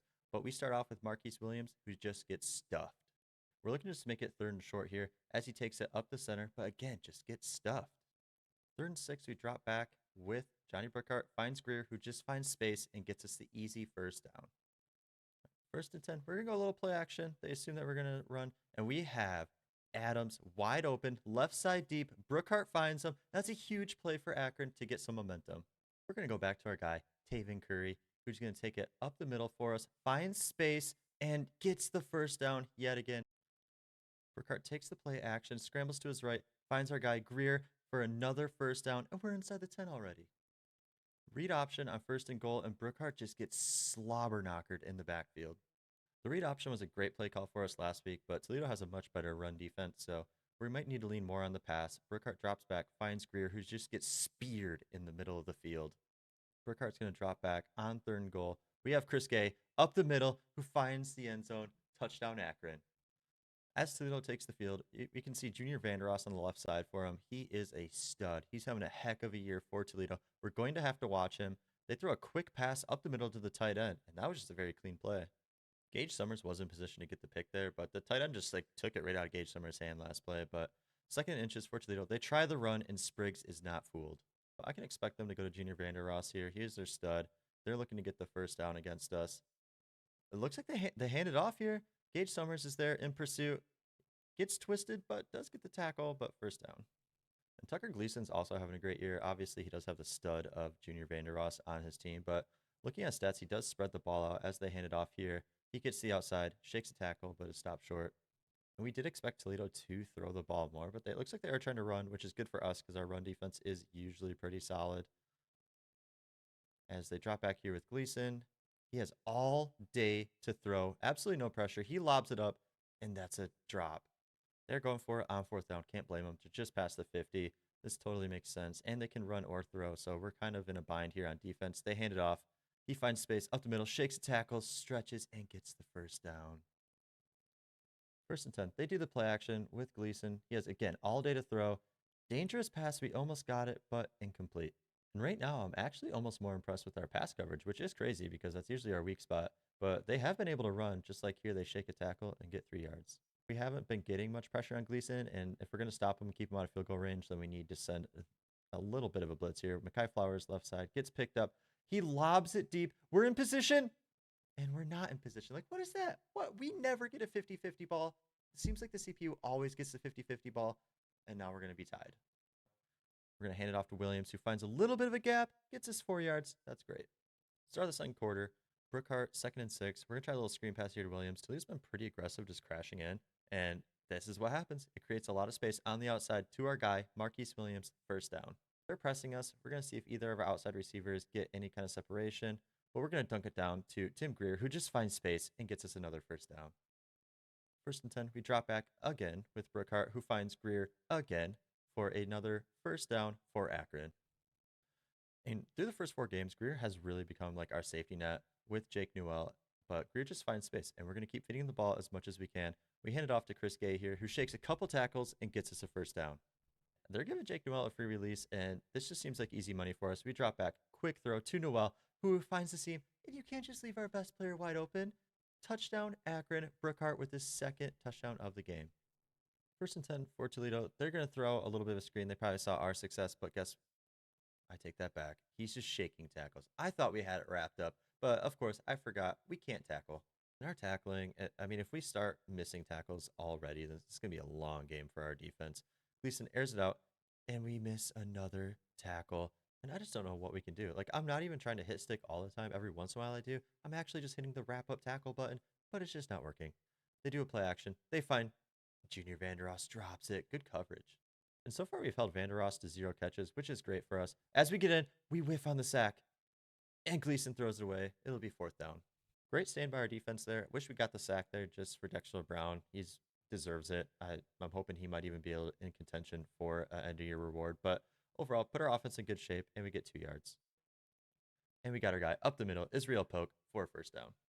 And currently, Brookhart is 11 for 11. Great accuracy on all of his throws. He's making smart decisions for us.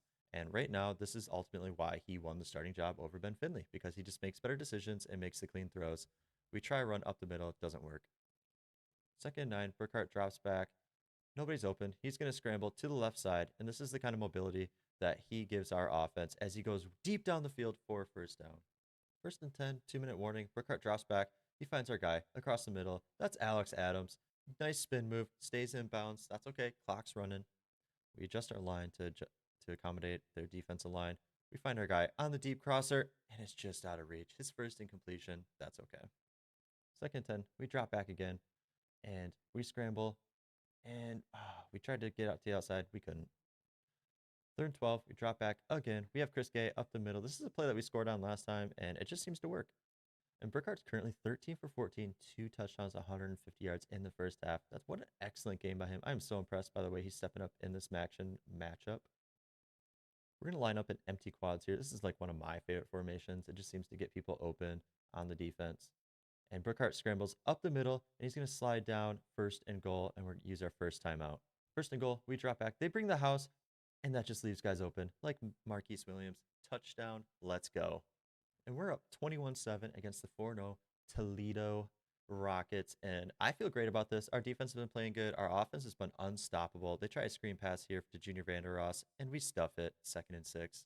If we can just keep them inbounds, keep the clock running, I think that we can stop them before they get into scoring range. And I switch to Elijah Reed and just completely misses coverage. He stiff arms us into the ground, and they score before half. They're going to start out 1st and 10 from their own 10. They had a horrible kick return that we just absolutely crushed their return man. They give it to Junior Vanderos, who gets them close to the first down. They do a little RPO here. They drop it off. He shakes a tackle, and they get the first down. And that's just another instance where we have a guy in the wide open field. We just can't make the tackle, and that's where we need to improve in recruiting and in the transfer portal. As Gleason takes the outside, he trucks our cornerback Kamara, hurdles him, and then gets stopped. They're going to go no huddle here, but yeah, we're going to try to be hitting the portal hard for guys that have speed and can tackle in the open field, because if we're ever going to improve as a program, we can't be getting trucked by a quarterback. We need to be able to bring him down in the open field. And he just spins out of a tackle. He jukes, and a big play by Toledo. First down, we send a blitz. They read it. They find a guy wide open for another Toledo 9-yard gain. So Tucker Gleason runs the no huddle. We have 3 defenders on the right side. Not sure why. They throw it to the left. Junior Vanderos gets him the first down. 1st and 10. They hand it off. Huge hole. Hopefully we get this tackle. We do. Otherwise, that would have been 6. Gleason drops back. He has all day to throw. Finds Junior Vanderos. There he is for the touchdown. We knew he was going to be a problem. 1st and 10 for Brookhart. Thankfully, he was playing lights out in the first half. Every drive, he was unstoppable. We're going to need that in the second half if we're going to win. We hand it off to Curry up the middle, and he gets us 5 yards. 2nd and 5, we run the play action with Brookhart. He scrambles to the right. Nobody's open. We're just going to have to throw it away. And we find Greer up the middle. He just finds space. And Greer's having a huge game. I think he has like 7 or 8 catches already. He's been Brookhart's favorite target. But again, he just finds space. He's just that check down guy that can always get us the first down when we need it. 2nd and 7, we drop back again. Jake Newell wide open here, and he gets us close to the first down, 3rd and inches. 3rd and inches, we use the sneak, and that's a first down. And there goes Masai King, who is hurt again this game. And I didn't mention it in the first half, but we didn't have any injuries in the first half. I didn't want to jinx it, but now we get another injury. Here we go. Another offensive lineman who gets injured in the game. And while on defense, we're looking for speed and the ability to tackle. Offense, we just need durability. Like, you have to be able to stay in the game. We don't have the depth. We don't have that many players. So if you're going to be on the field, be on the field. 1st and 10 from their half of the field. We do a read option. Brookhart follows the running back, spins out of a tackle, and gets us 6 yards. 2nd and 4, Brookhart drops back. And Greer just doesn't even look for the ball. We use poke in motion. We hit the crosser to Adams, who finds space deep. He spins out and gets us inside the 15. 1st and 10, we're going to do a little screen to Curry. These have been working for us today. He gets a little bit of space, but the linebacker gets a tackle. We like what we see, so we're going to snap the ball here. And I'm hoping to get Jake Newell across the middle. Looks like he has his guy beat, and Brookhart overthrows him. That would have been a big play. Brookhart's been accurate, so I'm okay with that miss. I mean, he's at 84% completion percentage. He drops back. He finds Greer, and that's a touchdown. We take the lead in the 4th, 28-21. Let's go Zips. Gleason does the play action, finds his guy across the middle, and he has so much space, and they're at the 40. Gleason drops back again on first down. All day to throw. He steps up, finds his tight end again, and that's 2nd and 2. And again, coming out of halftime, our defense is always sluggish. I don't know what happens, but every game so far, the second half, they've just been awful. Gleason drops back. We have the tight end covered. Cooper almost had the pick. 3rd and 2, Gleason drops back. Junior Vanderos is wide open. We cannot leave their best player open. Oh my goodness. And they're in our territory. 1st and 10 for Toledo. Gleason drops back again. And he finds a guy again who breaks a tackle. 2nd and 6. If we can just get a stop on this 3rd down, hold him to a field goal, we can easily run out the clock. I am confident in that. But it's just getting the stop on 3rd down that's been so troublesome for us. As they do a toss, he has wide open space. Nobody read it. And that's a touchdown, Toledo. We hand it off. Taven Curry up the middle, and they stuff us again. And Tim Greer goes down. That's so not good for us. Like I said earlier, leave it to EA to say, hey, you know what? The player who's been absolutely crushing it all game, he's just going to go get hurt in crunch time for you. So good luck. As Brookhart finds space on the right side with the scramble, and he goes down. Safe play. We like it. Luckily for us, Brookhart has been playing lights out, and he's pretty much been spreading the ball out. I mean, he likes to throw to the open guy. Like right there, we throw it to Williams up the middle for 5 yards. We're going to try Curry to the left side, who has a hole, cuts it up, and we are now in Toledo territory. And this is a great drive so far. We've been eating the clock, already 2 minutes off. We're in their territory. We're driving. We're feeling good. And Marquise Williams cuts it up the field, left side. He has speed, and we're inside the 30. We're looking great right now. First and 10, Curry up the middle. They're ready for it. That's okay. Let's let the clock run. They used a timeout. We kind of expected it, but we're just going to do the same thing. Hand it off up the middle, make them use their timeouts, and drain the clock if we can. As Williams up the middle gets the first down, and they're going to call another timeout. First and goal, we hand it up. Chris Gay up the middle, and they use their last timeout. So now that they're out of timeouts, we're just going to run it up the middle again, line ourselves up for the field goal if needed, but just let the clock run out. Give it to the fullback, who we never do. He gets us a little bit more centered, and we're going to drain the clock down. Up the middle, Chris Gay gets stuffed, but we're perfectly centered. We're in great shape here. We should walk out with the win. All right, 2 seconds. This is a chip shot. We easily got this here with Samaha. No. And they get the block. There's no way that EA is doing this. Oh my gosh, we're going to go to overtime. There's no way that EA would do the block right there. We have no control over that. They just jump it. This is insane. This is insane. We're starting off with the ball in overtime, and I still can't believe, like, I'm in disbelief that EA would do that. Just block the field goal after a fantastic drive. Burkhart takes it up the middle. He gets us the first down, but that's Heisman difficulty for you. You know, they want you to have close games, and I guess this counts. Curry up the middle, finds some space with a hole, and, you know, at least we're driving in overtime. 2nd and 3, Burkhart drops back. He finds Marquise Williams on the right side, who stretches but gets us to the 2. A play that we haven't ran yet today, and also a receiver I don't think we've seen, to Kravak, but we just hand it off up the middle, and he's just short. And we're at the half-yard line, so just Burkhart, QB sneak up the middle here, and we get in for the touchdown. Burkhart drops back. They do send the house, and we throw it, and it's picked off. Heartbreaking interception after a heartbreaking blocked game-winning field goal. We send the house to Gleason, but no pressure. He finds wide open space right there, and we knock him out, and this is not looking good. All right, we're going to be sending the house. We just need to get pressure. We need to either stop the run or get pressure against Gleason, who lobs it up, and it's dropped. Oh, thank goodness. Blitzing hasn't been working, so we're just going to send a 4-man rush here. I'm going to use the extra blitzer and just drop back into coverage. And Kywin Murphy up the middle with the sack. Let's go. This is perfect. We're going to do the 4-man rush again. Hopefully we can beat their offensive line, force Gleason into a bad throw. They have to find the end zone if they're going to win. And Dextrell Brown gets the sack, 4th and goal. This is it. Everyone's just going to drop back, cover the end zone, keep everything in front of us here. We send 4. Kywin Murphy gets in. He lobs it up, and that's an interception. That's it. That's an interception. We win the football game, baby. Woo! Let's go. There's the turnover tire. First win for Akron in Maction this year. We upset 4-0 Toledo 34-28. We now face Miami, another MAC school, but we're on a 3-game win streak, and our defense has not looked good, but our offense has looked electric. We're going to look to continue our win streak and get to 4 in a row against the 67 overall Miami Redhawks. We're starting out on defense, and their quarterback, DeQuan Finn, is having a heck of a year. We need to watch out for him before he tears us up. And he checks it down and makes it 2nd and short. 2nd down, they hand it off, but Gage Summers hits him in the backfield.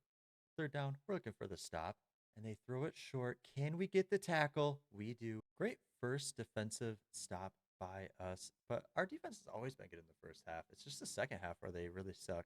And on the punt return, Hills takes it up the middle, tries to get to the outside. Can he beat the punter?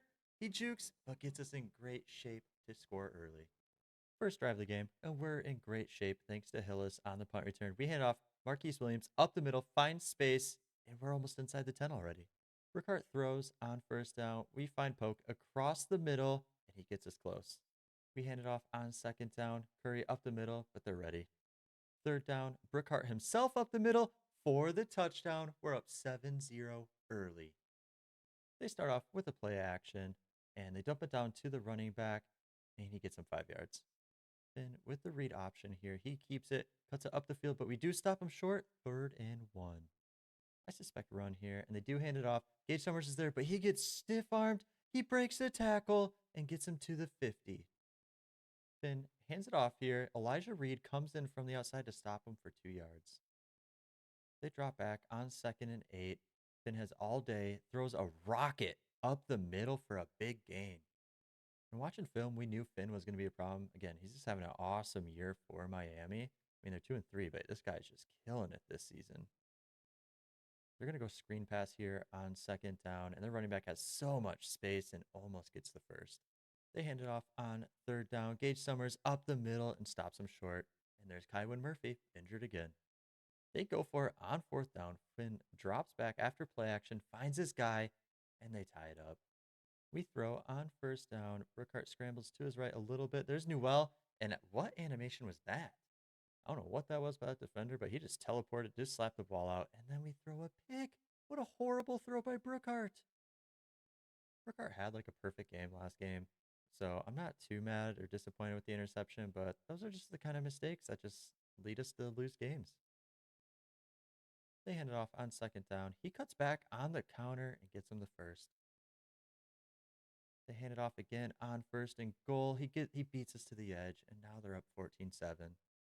After the interception, we're going to try the motion triple option again with Brookhart. Just try to get him an easy play. And he fumbles it. Thankfully, we get the recovery. We're throwing on second down. We just need something to get us going here. And we flip it out to Marquise Williams, who gets us a good, decent gain. 3rd and 9 coming up. Through one quarter, we have not looked good on offense here. First down here would be great, but he throws it out of reach. They hand it off on first down. He cuts to the outside, but great tackle there by Flowers. Second down, they do a play action. He guns it up the middle for the first down. Finn has an absolute cannon on him. He's just threading the needle on a lot of these throws early. Second down, and our defense looks just as sluggish as our offense. I mean, we are just getting absolutely cooked right now by Miami. Defensively, we can't stop the Daquan Finn. He's 10 for 10, has a touchdown on the board. Like I said, he has an absolute cannon. When he launches it, that ball is zooming. They run a play action on second down. He throws it to the flat. We're there, but he spins us out and gets out of bounds, and they are now in the red zone. They're looking like they're going to score again. If we go down 21-7 and then go into the second half, we might be cooked. Typically, we come out slower in the second half, so if we're already behind at that point, this might be a 60-7 game. First and goal, they run the screen pass. This guy has space. He cuts it up, and that's a touchdown. We have to score before halftime if we're going to have a chance to come back and win this football game. While I think our offense will pick up, I don't think our defense will, so we need to keep it somewhat close. Third down, we drop back with the pass, and we have a guy wide open in the middle. That's Greer. We're going to run a screen pass here at midfield, try to get to the outside, but we don't have blockers, and we only get a few. We're going to run no huddle here, and Brookhart scrambles to the right. We do have a guy. We try to get to him, but it's an overthrow. And Brookhart started the year out slow, but the past few games he's been on, but today he just looks off and awful as he overthrows another receiver. We're going for it on fourth down. We have Adams here on the left, but he drops it. And we just have no momentum. Our team came out so sluggish, so slow. We're not executing anything. And, rightfully so. We are down big, and they're looking to score again. They run a play action. Finn's going to dump it off on the flat, and they lose yards. Rare mistake by Miami, and that moved him out of field goal range. And he's just going to launch it here on third down. Can we get the stop? And we do. It's incomplete. We're looking for any hope and momentum entering the half, but we're not going to get it. That's a sack. Second and long. Clock's running. We just need something. And we dump it off to Curry on the left edge. And he does have space, and he gets out of bounds. Third down. Brookhart moves. He dumps it off to Walker for the first down, and he's still moving. And we're just going to have to keep throwing it short, though, and hope for some rack yards. And we're getting it with poke right there. First down. We're looking deep here, but we are going to have to try to scramble up the middle. But we get tackled after a few yards. No huddle. We're going to try to save our timeout in case we have to kick a field goal. We throw it short to Noel, and he's stopped, and we'll call timeout. Samaha on the deep field goal attempt, and that's just awful, just like the rest of the game for us. Luckily, we do start with the ball in the second half, so we can at least get within one score as we run Curry to the right side. And we did have a stern talking to our entire team at halftime. Big adjustments being made. Let's see how we react in the second half as we find Greer up the middle. First down, they send the house. Luckily, Brookhart reacts, and he finds Marquise Williams for the first down. Taven Curry gets the handoff, runs to the right side, has a little bit of space, and picks up a good amount of yards. So far, our offense has reacted well. I mean, we look like we have a little bit of energy, as I say, as we get smacked. Outside of that last play, things look pretty good. We find Greer up the middle for the first down. Williams up the middle on first down. Huge hole that he finds and gets us another first. We throw on first down. We have a guy on the crosser. That's Tim Greer. He just finds space. If there was a slot receiver of the year award, Tim Greer would definitely win it. He's just such a nice safety net for us on offense. Second and goal, we throw it with Brookhart. We find Jake Newell, who shakes off a defender, but still short. Brookhart up the middle on third and goal. He finds the end zone, and we're only down one score, saying there's a chance. We need to stop here if we're going to have a chance to tie it up and maybe take a lead in the fourth. But first things first, get a stop. Second down, Finn's going to keep it. He runs to the right side. He has a little bit of space, but Anderson stops him. And I'm so proud of the defense. Open field tackle to force third down. That never happens. And I'm no longer proud because we give up the big play and they get first down. First down, they hand it off. Gage Summers is there. He misses the tackle, but Branch cleans it up. Finn keeps it on second down. He has a hole and he gets a first down. And salt in the wound. 2 starters injured. Of course. Just one game. I just want one game where there's no injuries that impact us. Durability, speed, tackling. Those are the only things I want to find in the transfer portal and recruiting. And look at that. Some missed tackles, and now they go up 2 scores yet again. We're going to have to score quickly here if we're going to have a chance in the fourth. We do a screen pass to Curry, who gets us a first down. We do go no huddle. I want to cross the 50 before the fourth quarter. We get a few yards. RPO, we're going to hand it off to Curry up the middle, who almost gets us a first down. And looking at the line to gain marker and where the ball's at, that should have been a first down. We drop back here. We go up the middle to Greer, only gets us a few. Go triple option to the left this time. We pitch it to Taven, who spins, makes the defender miss, shakes another, and gets a first down. Play action here, and they just break through the line, and we have to dirt it. Brookhart here has Newell up the middle, big gain up the left side, and we're inside the 10. No huddle, trying to just use the momentum. We have Greer up the middle and gets us to the 5. Hand it off up the middle to Curry, and he gets stuffed. Third down, and we have Greer up the middle for a touchdown. We're only down 1 score yet again. They hand it off up the middle on first down, and we're there. And there's another injury. Elijah Reed, another starter. You know, at this point, all I can say is we're getting good experience for our guys, our backups and guys on the bench. And they throw it deep. They have a guy wide open. Kamaro just leaves him wide open and whiffs on the tackle. They drop back on first down. They have a guy on the flat, and Branch is there for the tackle. They hand it off on second down, but Gage Summers is there to make it third and medium. They drop back on third down. We get some pressure. They launch it right where Elijah Reed would have been, and we get the pick.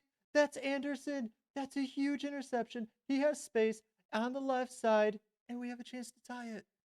We have Newell on a free release. You just can't do that. A bad throw, and he can't run.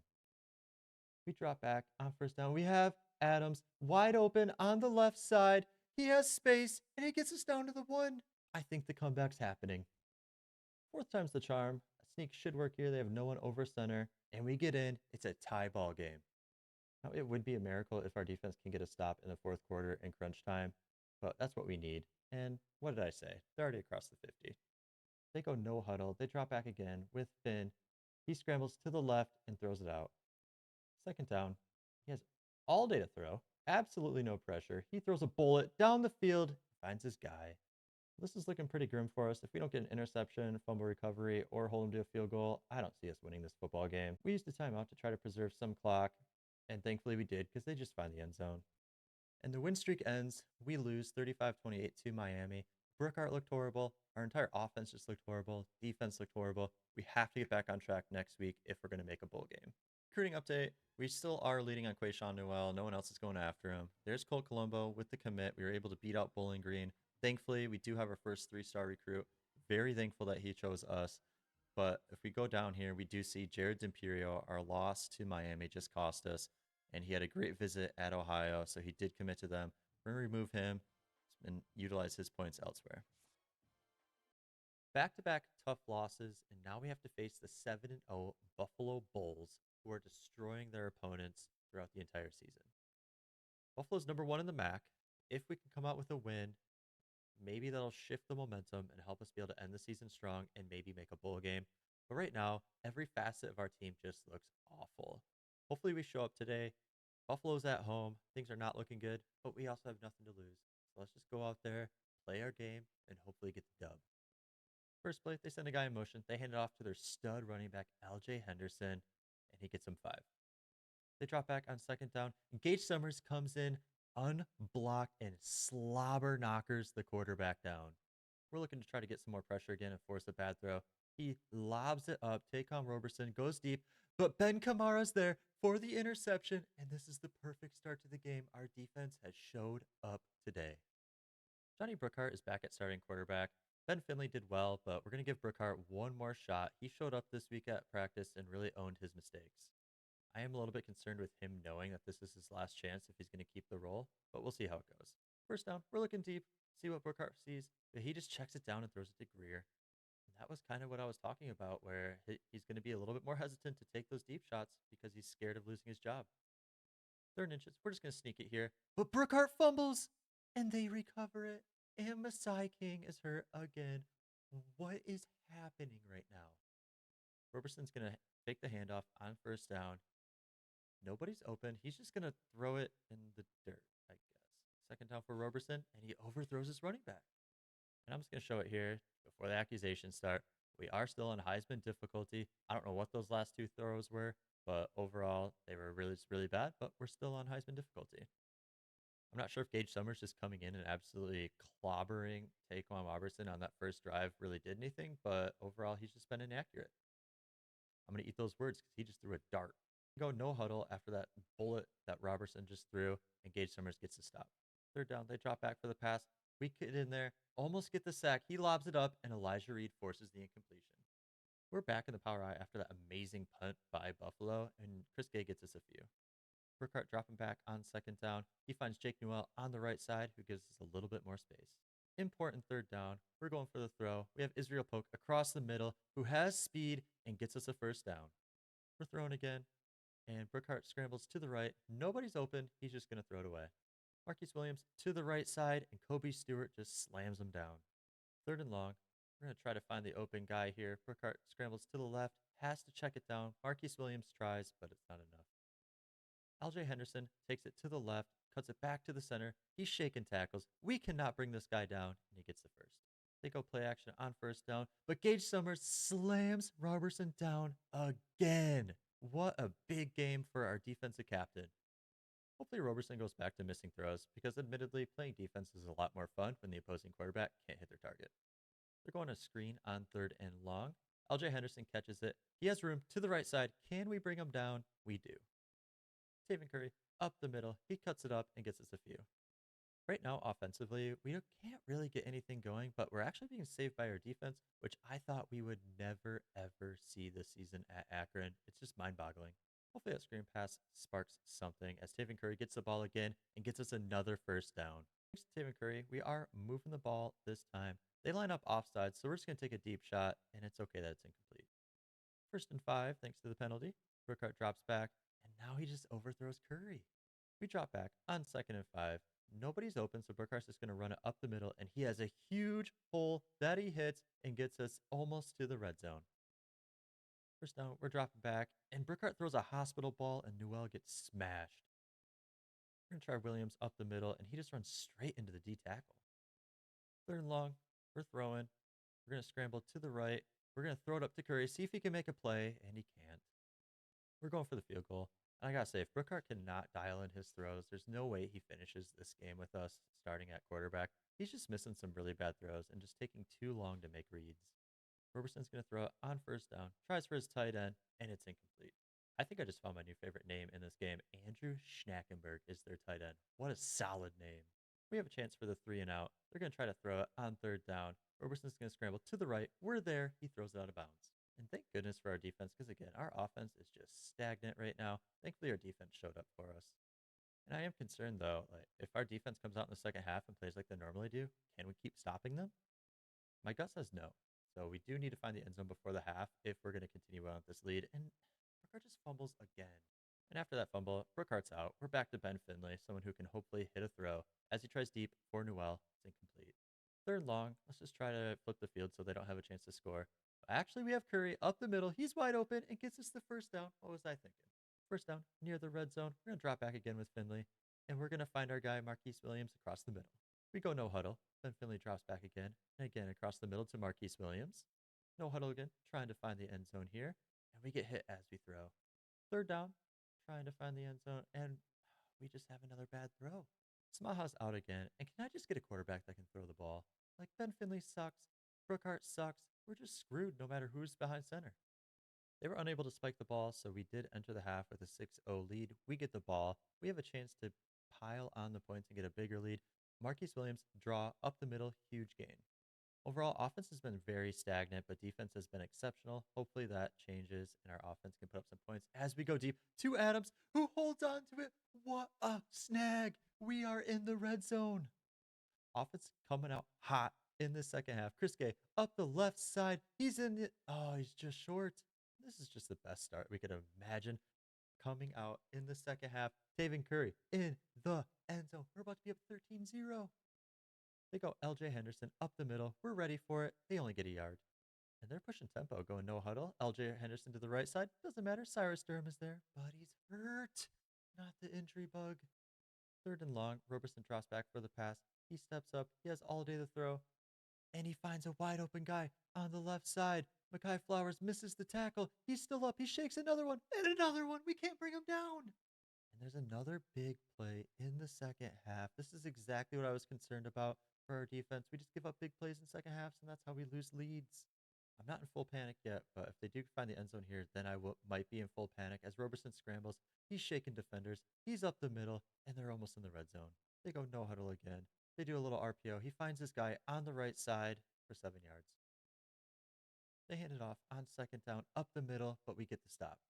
They hand it off on 3rd down, looking for the first. He cuts to the side, but Branch is there and gets the stop. They're going for it on 4th and 1. He tries for the throw, and he overthrows it. It's our ball. 1st down, we're going with Curry to the right side, and great stand by our defense to keep Buffalo out of the end zone. We're looking to just burn the clock here, maybe extend our lead at the end of it, but most importantly, get to the 4th quarter. We hand it off up the middle. Marquise Williams gets stuck on his blocker and can't get the first. We're going for it on 4th down. We have nothing to lose. We're trying to upset the 7-0 Buffalo Bulls, and Chris Gay up the right side gets the first. We're throwing on 1st down. Ben Finley scrambles to the right. Nobody's open. He throws it away. Now, I'm not sure what happened, but Finley's out now, so now we have our 3rd string quarterback in. He finds Greer. 3rd down. We drop back again with Rogo. He finds Jake Newell up the middle for the first. We hand it off on 1st down to Marquise Williams, who takes it up the middle. Big gain, and this should take us to the 4th quarter. First play of the 4th quarter is going to be Taven Curry up the middle, but only for 2. Braden Rigo on 2nd down, drops back, finds Israel Polk on the right side for the 1st down. Taven Curry to the left side. He cuts it up and gets us a good 7 to 8 yards. Rigo on 2nd down, finds Jake Newell up the middle for the easy first. Finley's feeling better, but we're going to hand it off to Taven Curry, and he gets stuffed. Screen to Curry on 2nd and long. He has blockers. He finds the hole. What great cuts to find the end zone. We're up 20-0 against the undefeated Buffalo Bulls. This is Maction, baby. 1st down, they're throwing with Taquan Roberson. He has pressure, but he still finds this guy up the middle, and they're at the 50. They're at the 50. They hand it off, but Spriggs is there to stop him short. 2nd down, Roberson is going to throw it. He steps up, finds this guy up the middle. He shakes the tackle, and they're at the 35. They go play action. Roberson throws a bullet to Schnackenberg, who shakes a tackle. He shakes another tackle, and they're in the red zone. They go no huddle again, and they're moving the ball this drive. He shakes a sack. He scrambles. He throws it incomplete. Cyrus Durham comes in on 2nd down, just smacks Roberson. 3rd and long. They drop back. Roberson has some time. He lobs it up. Branch is there. Can we get the pick? It's incomplete. 4th down. If we get the stop here, this should be game. We have great coverage. Roberson cannot find anybody. Newberry comes in from behind, gets the sack, and we get the ball back. And we just upset 7-0 Buffalo Bulls, 20-0 in their house. We actually got a shutout with our defense. The first 8 games of the season, did not think that was possible, but we did it. This is Maction. The MAC is just such a crazy conference. We come out with the win. Hopefully this gets us momentum as we try to earn a spot for a bowl game. All right, so we are in week 11. The last 3 games of our regular season are against other MAC schools. Starting off with UMass, they're 4-4. Should be a good matchup for us this year. Then we have Kent State for the Wagon Wheel Trophy, and as I mentioned earlier, big game for us as we can tie the overall series against our rival if we come out with a win. But even though Kent State's 2-6, they're going to be coming out with a lot of aggression against us just because these 2 schools hate each other, and we hate Kent State, and we want to win. So we needed to keep up the momentum going in against them. Then lastly, we have Bowling Green, another struggling school, 2-7. We should be able to win out the rest of the regular season and make the bowl game, which is what my personal goal is, the new head coaches, but we will see what happens. But let's get into it against UMass. We're in the home stretch now. Final set of games for the regular season. Coming off a huge upset of Buffalo. We were their first defeat of the season. Feels great. We are now taking on the UMass Minutemen, who are only a 5 overall higher than us. I think we got this game. Let's get rolling. First play of the game, we hand it off to Marquise Williams, who finds a big hole and gets us the first down. Ben Finley throwing on first down. He finds Poke across the middle, who gets us a good 8 yards. All we have to do to win this game is just stick to our game plan, take the safe throws when we can, and take shots when they're available. Looking for the first down. Finley's going to try it over to Poke, but he drops it. Our first third down of the game. Finley drops back, finds Jake Newell up the middle, who gets us a few extra yards. Finley's confidence and leadership has soared since he earned the starting job back, and on this play, he just has to throw it away. We're hoping with the boost of morale that he can help lead us into a bowl game. We do have to win out if that's a possibility. And he finds Poke across the middle, throws an absolute dart, and we're at the 3. We're going Curry up the middle on the draw, and he's just short. We're going to hand it off again on second down, but we're still short. Third and goal, Curry for the third time, and he finds the end zone, and we are up 7-0 against UMass. Our defense, first time on the field, and they played lights out against the undefeated Bulls last week. And I'm hoping with the big game last week that they show up today and have another big one. Third down, we almost have them to a 3 now, but they run the RPO, they slip it over our defenders, and they get a big play. They hand it off on first down. They take the right side. They have the edge. Great blocking down the field, and we just stop them just short of the 20. Our defense looks like they came in a little cocky, thinking that UMass was not as successful as Buffalo. Therefore, this week should be pretty easy for them, but UMass is driving, and they're looking to tie this thing up. They run a counter. They have the edge on the left side, and they're about to tie it up. First down, we're going to run a screen to the left to Marquise Williams. He has blockers. He has breakaway speed. He has the ability to find the end zone from anywhere. One play, touchdown drive, and we're back up 14-7. First play for UMass, they're going to throw it, and our defense got lit up last drive. I'm hoping they show up this drive. They drop back. Gage Summers gets in there. He misses, but Dexter Brown gets the sack. Great job by our 2 best defenders, Dexter Brown and Gage Summers. But it doesn't matter. They get the third down conversion. They tried the option left. Dexter Brown's there. He misses the tackle, but Cyrus Durham cleans it up. And that's been our kryptonite all year, is just the third down conversions that turn into big plays. We can stop teams on first and second down, but as soon as third down comes up, we choke. Third down, hopefully we get the stop, force them to punt. Ronald Hall's there and forces the incomplete. UMass had a dynamite punt, so we just handed off to Taven Curry to try to give us some space. End of the second quarter, we're just looking to eat the clock and hopefully get a field goal or a touchdown. It looks like touchdown may be here because there goes Taven Curry up the left side and gets us into UMass territory. And that's the difference between Curry and Williams, is that Curry is more of just that ground and pound, get us 5 to 6 yards, but Marquise Williams has the speed to break away. And that's something that we're likely going to miss because of transfers, but if we can keep Curry and Williams in the backfield next year, maintaining that 1-2 punch at running back would really help us win the MAC next year. We're dropping back, looking for the end zone, and we find Jake Newell on the right side. We are up 21-7. Our defense is looking good after that first drive touchdown that we gave up, and they really just look like in the second half of the season that they've just improved overall. With some recruits coming in and potentially some folks coming in the transfer portal, I'm really hopeful that next year our defense is way better overall.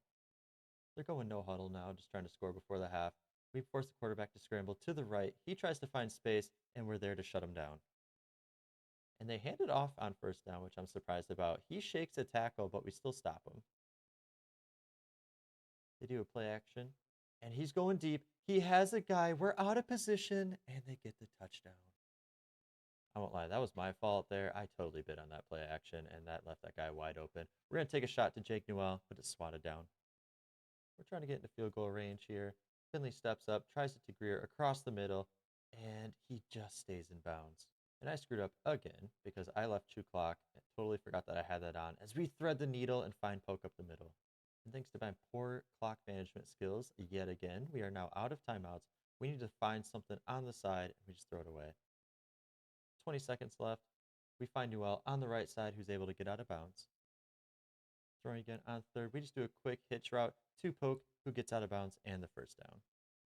We'll give it a go with Samaha. This is likely outside of his range, but let's see what happens. And this might be enough. It's a doink. They run a read option to the right side with the QB. He fools us and gets 8.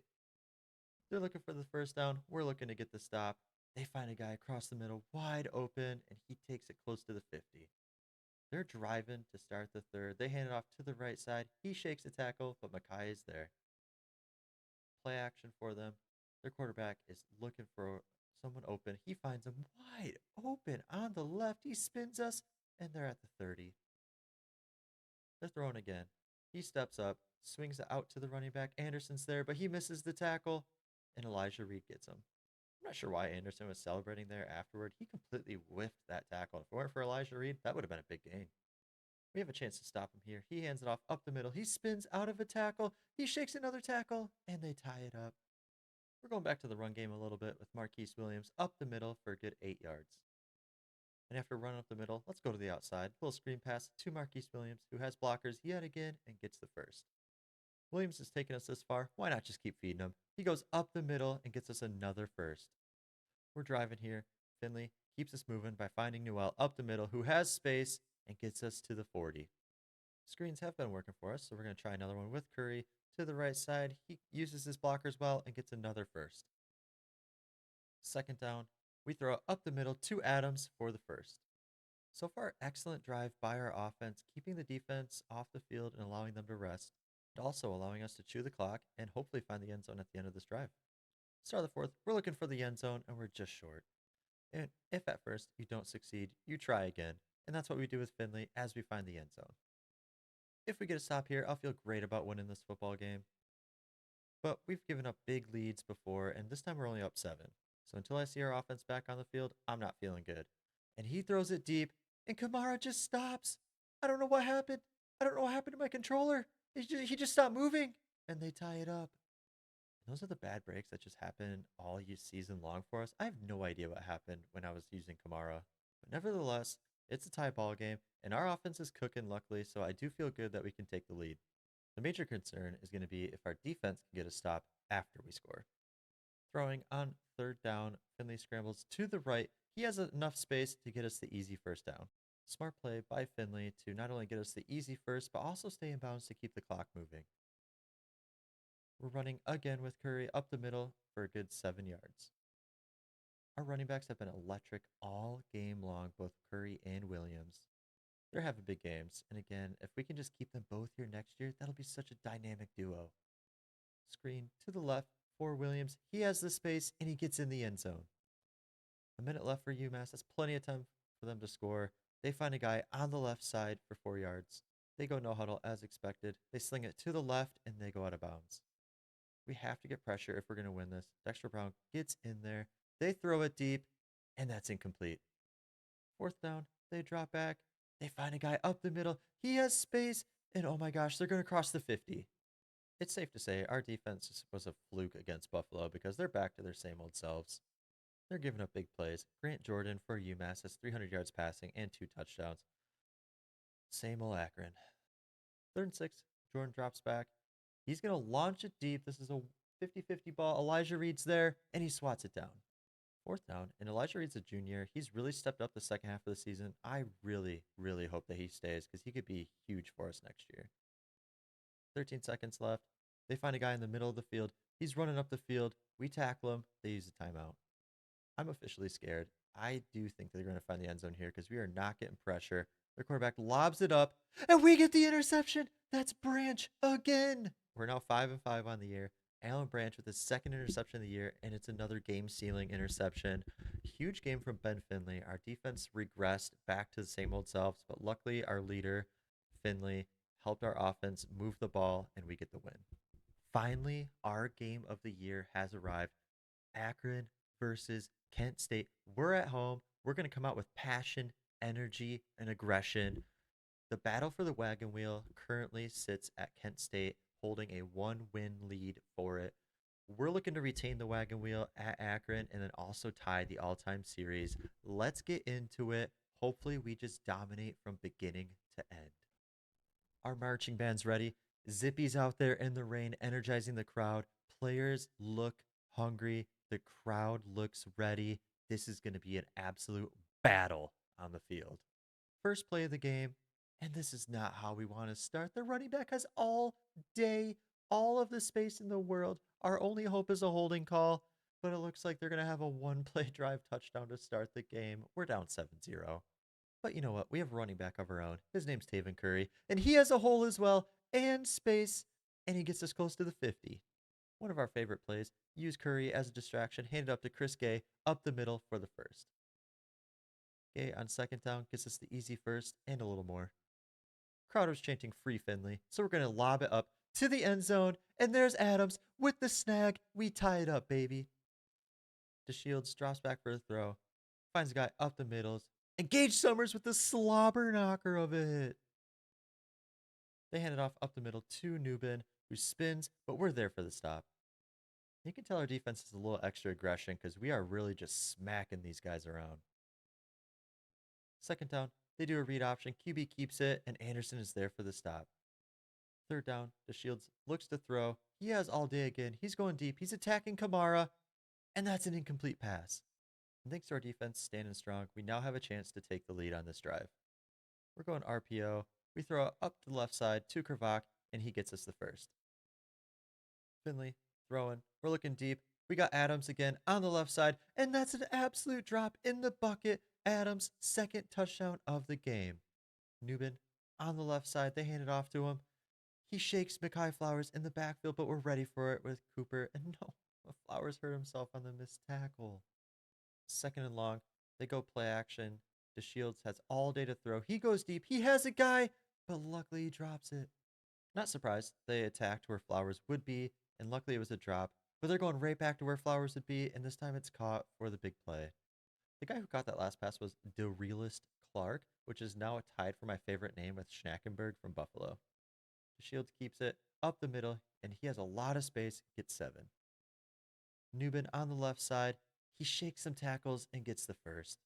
Pulling a small positive on that last play, Mekhi Flowers is back on the field. Second down, and they're driving. Our defense looks bad. I mean, Gage Summers just absolutely whiffed that sack. And while our defense has been able to get some stops, it's just the big plays that we give up yet again. And on top of adding new players, recruiting, and in the transfer portal, I think we might even have to look at a new coach. Because even adding talent does not necessarily mean stopping big plays. You need a good scheme. They made the field goal at the end of their drive, so we're up 14-10 as we near the end of the second. We're going to look to air it out more. It looks like the defense has adjusted, so they're ready for the run plays. Third and short, Finley drops back, has all day to throw. He finds Williams on the left side and gets near the 50. We sneak in a halfback draw here for the first down. We're going to run a screen pass to Williams on the left side. He has a lot of space and gets the first down. And so far, Finley's been looking really good. He's 7 for 8, 160 yards, and a couple touchdowns. A minute left. Finley up the middle to Israel Polk. He catches it, and we call timeout. And we just ran the ball there to make them burn one of their timeouts, but we take a sack here. We're letting the clock run down a little bit just to leave Kent State less time, no matter how we score here. And Finley up the middle to Newell for the touchdown and to extend our lead before half. And we're going to be cheeky, run an option with Ben Finley. No one would expect this. He keeps it and gets us 7 yards. They're thinking run here, so we're going to do a play action, and we're just going to try to launch this sucker. Finley's feeling it. He goes to Poke. That's in the bucket, but Poke drops it. Finley was visibly angry after that throw, and I can't blame him. He threw a perfect ball right there. He's scrambling to the right, but he can't get the first. Finley was visibly angry after that throw, and I can't blame him. He threw a perfect ball right there. He's scrambling to the right, but he can't get the first. And their star running back is out of the game. I don't know why, but we'll take it. Newberry stops the backup. That was short-lived. Newbin is back in. They drop back with the Shields, and Newberry with another stop with the sack here. And Newberry's our third string D tackle, but he is just really killing it right now. 2 straight big plays. They try to launch it, and Elijah Reed gets torched. He catches it. That's a tutty. Drew DeShields is only a freshman for Kent State, and I will say, if he enters the transfer portal, we're looking for him. Because that kid has speed and can absolutely throw dimes. We try to go deep to Poke, and that's intercepted. We got hit as we threw. And a big hit, but they get the ball back. As I was saying, DeShields can run and throw. I would love for him to join us next year. Third down, we have a chance to get our defense off the field. Shields has all day to throw. He goes deep again. Branch is there, and it's incomplete. Luckily, no harm from the turnover, and their punter shanked it, so we're doing okay after that interception. We're going to do play action. Let Finley fire away. Just let him know that we still trust him after the interception. He gets hit. Finley took a shot. Brookhart's in now. We throw it short to Noel, and it's 4th down. They're throwing it on 1st down. We knock it up. It's tipped. It's tipped. It's tipped. And it's incomplete. Brutal start to the second half for us. Offense looks stagnant. Defense has already given up a touchdown. Luckily, our defense did well last drive, and we can maybe get a stop here on 3rd. And Elijah Reed with what a diving interception. Give that man the tire. Give it to him. And there it is. Give it to Elijah. And you know what? He gave up the big touchdown, but that's okay. He made up for it with that interception. Brookhart goes deep. Adams' 3rd touchdown of the game. We extend our lead again. And what a game from Alex Adams. Normally we go deep to poke, and it's great to see Adams finally getting his big shining moment and big game, especially in a rivalry game. They're attacking Reed, and he knocks it down. It's 3rd down. Can we get a stop here? DeShields just is launching it right now, and we swat it away again. Finley's back on the field. You know what? I think I take it back. I don't want DeShields if he wants to transfer. The kid's losing his mind. 4th quarter, we're up 10. We're in a great spot here. We're going to launch it over to Poke, and he drops it. That was a risky throw by Finley, but I'm glad the interception didn't shake him. He's going to give our receivers a chance. They're pressing us again. We're just going to keep taking chances here. We're going to go to Poke on the right side. Can he come down with it? He does! We're up 35-18, and Poke and Adams are having amazing games for us. All right, we went for 2 and missed it. I don't know why, but Coach Suggestion said to go for 2, and I said, why not? They're trying to RPO. Cooper blitzes, untouched, smacks the Shields. Defense has really come alive in the second half, and thankfully they did because our offense looked pretty stagnant to start. The Shields has all day to throw, and that's another pick. That's David, our backup safety, and he is running towards the end zone, stopped at the 5. Give him the tire. Game is over. We win 41-25 against our rivals, Kent State, and there's the wagon wheel. It's staying with us, baby. Series is tied. Huge win for Akron, and I hope that next year we beat him by even more. We're looking to finish the regular season strong by continuing our win streak. We beat Buffalo, we beat UMass, we beat Kent State. Let's make it 4 in a row against Bowling Green and hopefully earn ourselves a big bowl game. They're going play action on 1st down, and they find the running back on the flat, and he gets them about 6. 3rd down, they drop back for the pass. They have all day to throw. He lobs it up, and that's incomplete. They punt it deep. They're trying to flip the field on us. But Hilla says, you know what? I got this. And he has his biggest punt return of the year, just the punter to beat, and he can't quite do it. And the best thing about a good punt return is it energizes the offense. We're immediately going deep to Jake Newell, and he drops it. No, we took our shot, but now it's just time to run it with Taven Curry on the right side. He shakes a tackle, and that's a touchdown, baby. We're up 7 early. We're feeling good. He throws it. They get a 1st down. If we're able to finish with a 4-game win streak, the recruits that are kind of on the fence about coming here should be able to commit, which just makes this game all the more important for the bowl game and the potential commits. If we get a stop here, we have a chance to go up a couple scores once our offense is back on the field, but we get just no pressure. He has all day to throw, finds a guy wide open, and they're in our territory. They throw again up the middle, another big play, and they're in the red zone. They hand it off up the middle, left side. He shakes some tackles, and another 1st down. Option on the left side. He pitches it back, but Cooper's there. 3rd goal. We're looking to make a stop here. Hold him to a field goal. Again, absolutely no pressure. He lobs it up, and it's dropped. No idea how they dropped that, but I'm thankful. We hold him to a field goal. Offense back on the field. Finley, quick throw, left side to Greer. And last week, Greer was a non-factor because Adams had such a big game. So it's nice to see Finley give Greer a chance to catch the ball early this game. And we have Newell wide open, and he drops it. And that just hurts to see your best player drop a wide open, long 3rd down conversion. They hand it off on 2nd and 8, up the middle. He has space and gets a 1st.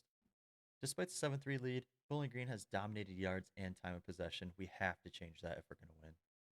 They drop back on 3rd down. We finally get pressure and force the incompletion. They did make the field goal, so we're only up 7-6. They get pressure here. Finley scrambles to the right. He tries it to Newell with a diving snag. And hopefully that diving effort creates some energy for our offense because we definitely need it.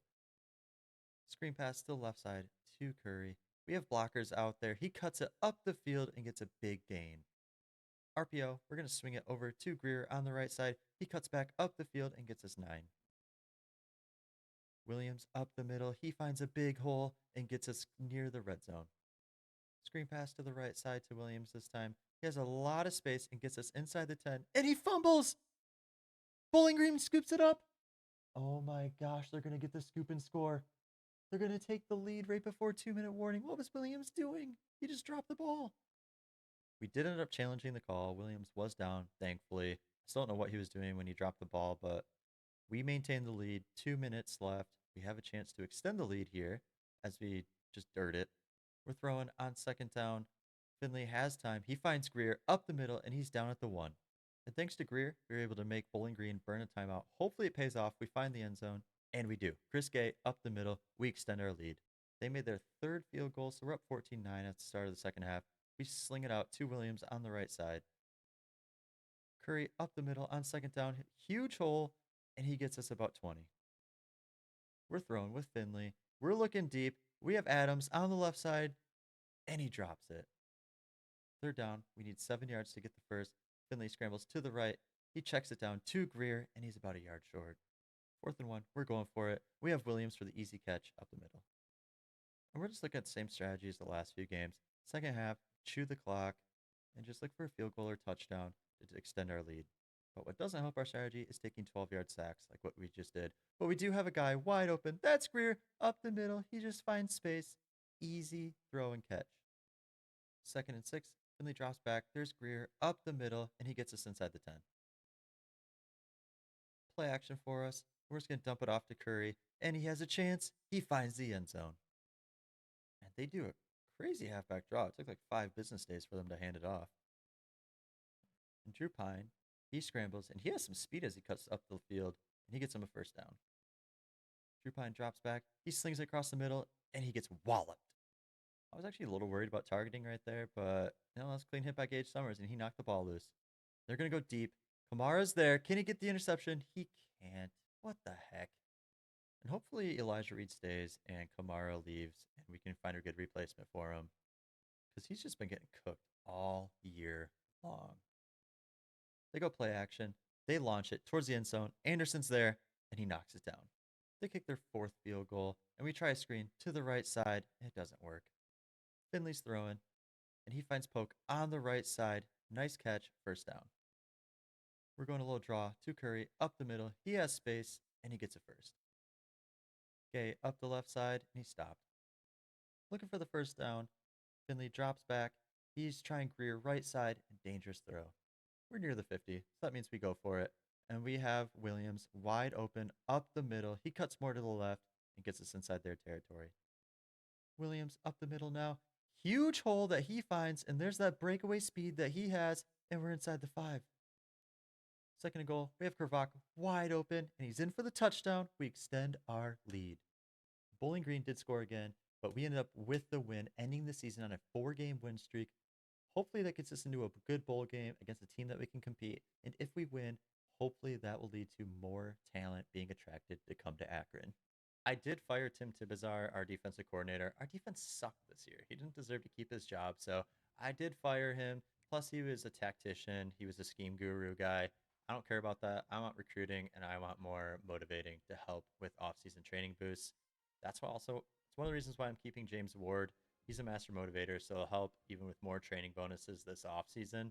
And then also, our offense did a pretty decent job given the talent that we had, so he doesn't deserve to lose his job. We actually even extended him, so we'll see if he stays with the extension offer that we just sent out to him. But we will be looking for a new defensive coordinator next year. And it looks like we did make the bowl game. This is going to be a tough test for us, actually against Stanford in the game above bowl. This is going to be a really tough matchup for us, but overall it should be huge. Going against an ACC school in Stanford, this is going to be a great chance for us to make a name for ourselves and really prove to the entire country that we're not the same old Akron. We're different. If we win this bowl game, I bet we get a lot more talent coming out of the transfer portal. So big game for us. Our seniors should be motivated. They're trying to impress scouts. And then also our entire team as an overall, if we want to really shift the mindset of all the players at the school, all the students at the school, and the media. We need to win this game. Here we are at the Game Above Sports Bowl. We're playing Stanford, who's a 77 overall. That's 16 higher than us. I don't know if we're going to have the speed and talent to keep up with them, truthfully. But as long as we just stay methodical, control the time of possession, don't give up turnovers, I think we have a chance to at least compete and maybe come out with a win. But it's going to be a tough fight. They're dropping back on first down, and they find their guy wide open. He jukes out 4 of us and gets the first. They go play action, and I can already see the speed difference. This might be a blowout. And they find their guy across the middle. He's shaking tackles, and then on our side of the field. Elijah Brown drops back again. He has a guy wide open. He just outran Branch, and they're inside the 1. Elijah Brown keeps it up the left side, but we do get a stop with David. They hand it off up the middle. He cuts to the right side, and we get another stop. 3rd and goal. Can our defense hold out and keep him out of the end zone? No. We're going to run up the middle here with Marquise Williams. He has a huge hole and gets us about 15. We're going RPO. We find Greer on the right side. He has a lot of space, and he gets us another 15. Israel Poke up the middle. He catches it and gets us 5. And on offense, that's our game plan. Just keep it simple, take the safe throws when we have them, and don't turn it over. After the holding call, it's 2nd down. We find Williams coming out of the backfield, and he gets us about 10 back. 3rd down, they give Greer the free release. We're going to take advantage of it. That's an easy touchdown. It is 7-7. Elijah Brown with the play action. He's going to scramble to the left, up the field, and he gets him about 8. Brown throws again. He's going to sling it to his halfback on the right side. He tricks out Gage Summers and gets him the first. Kind of lost on defense, not really sure what to do. They're just so much faster than us that no coverage really works. And on top of the speed, their offensive line is so much better than our defensive line, we cannot get pressure. 2nd down, they're going to try a swing pass here. Cooper reads it. Can he get the tackle? He does. 3rd down, we finally get pressure with Cooper. Quarterback just lobs it, and that's incomplete. All right, we finally hold him to a field goal. This is great. We do have a chance to take the lead if we get a touchdown on our next possession. No! It's going to be roughing the kicker. Oh my gosh. That's just a costly, stupid mistake. And I was using him, but I didn't think he was going to dive into the kicker. Typically on those, they'll dive like towards the ball or where the ball's getting kicked. But that time we ran into the kicker. Stupid mistake. Right now our defense is bailing me out. Oh, I take it back. They take a 14-7 lead. Hopefully we can tie this up here. We have Kravak on the left side there. Gets us a few. Goal of this drive is to eat up all the clock and tie it up. So we're going to stick to the short throws. We have Montero here on the right side. He's going to shake a tackle and just keep going and gets us to the 35. Finley drops back. We're going to throw it to the right side to Newell. He hangs on, makes it 3rd and short. Right now we're doing great. I've taken a couple minutes off the clock already, and Curry on the left side is going to get us another first. Curry again up the middle, gets us about 7. 2-minute timeout here. Finley's going to throw it for the first. We find Greer wide open, and he gets us almost to the 20. And if it ain't broke, don't fix it. We're going to Greer again, and he gets us to the 19. We're going no huddle here. Finley drops back, pressure in his face. Greer is wide open in the middle of the field. We're inside the 10. Up the middle again, and that's a touchdown for Taven Curry. And I'll never complain about getting a touchdown, but we did leave a lot of time for Stanford. We need to stop them. They only have 1 timeout. 2nd down for Stanford, and we get the sack. That's Kywin Murphy. They let the clock run down to 15 seconds. Elijah Brown just nukes it down the field, and we can't keep up. Their guy catches it. They're at the 2. I can't be too mad at the coverage there. Elijah Brown had all day to throw, and their wide receivers are just faster. And they go in for a touchdown. Good news for us, we do get the ball in the 2nd half, so we do have a chance to tie it. We throw it to Curry on the right side, get a couple. Halfback draw, up the middle. We get about 6-7 yards on it. We're going to throw it here. We have Tim Greer, and it's incomplete. 4th down, we got nothing to lose. We're the underdogs, and we overthrow it. Was that smart? Maybe not, but we're the underdogs, and also our defense can't stop them, so they're probably going to score regardless of where they get the ball. Read option, Elijah Brown keeps it, and he has all the space in the world and gets an easy 1st down. 1st and goal for Stanford. They run a play action. They find their tight end on the flat, and he gets them to the 5. Third down, can we get a stop against Stanford? Looks like we do. 4th and goal. No shenanigans on that field goal. They did kick it and make it, so now they're up 10 against us. Third down, we have Poke running across the middle. We're going to throw it to him and get the first. We knew this was going to be a battle, and right now our offense is doing okay, but we just can't hit those big plays. Third down, Finley's going to drop back here. We do find Williams across the middle, and he gets it first. First down, we're going to try to sneak a big play here. Finley drops back, but we do have to check it down to Williams. Right now, Finley's 18 for 21, I think. Only 3 incompletions, but all of our passes has been short checkdowns mostly. We snap it quickly, just get one more play in before the 4th quarter.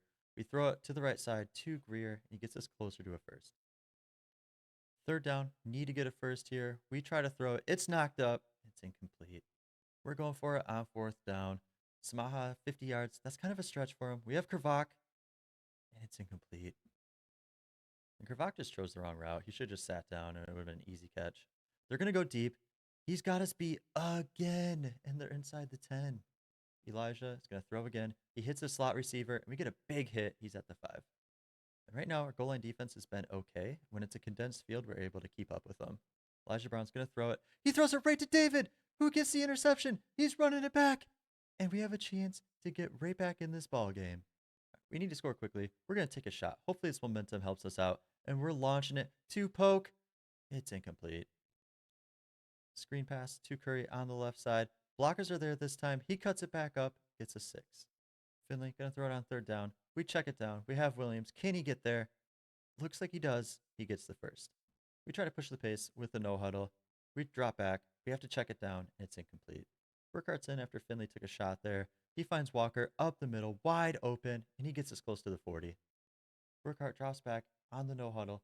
He has to scramble to his right, and this is where he has the advantage over Finley because he can get away from those defenders and give us a big play.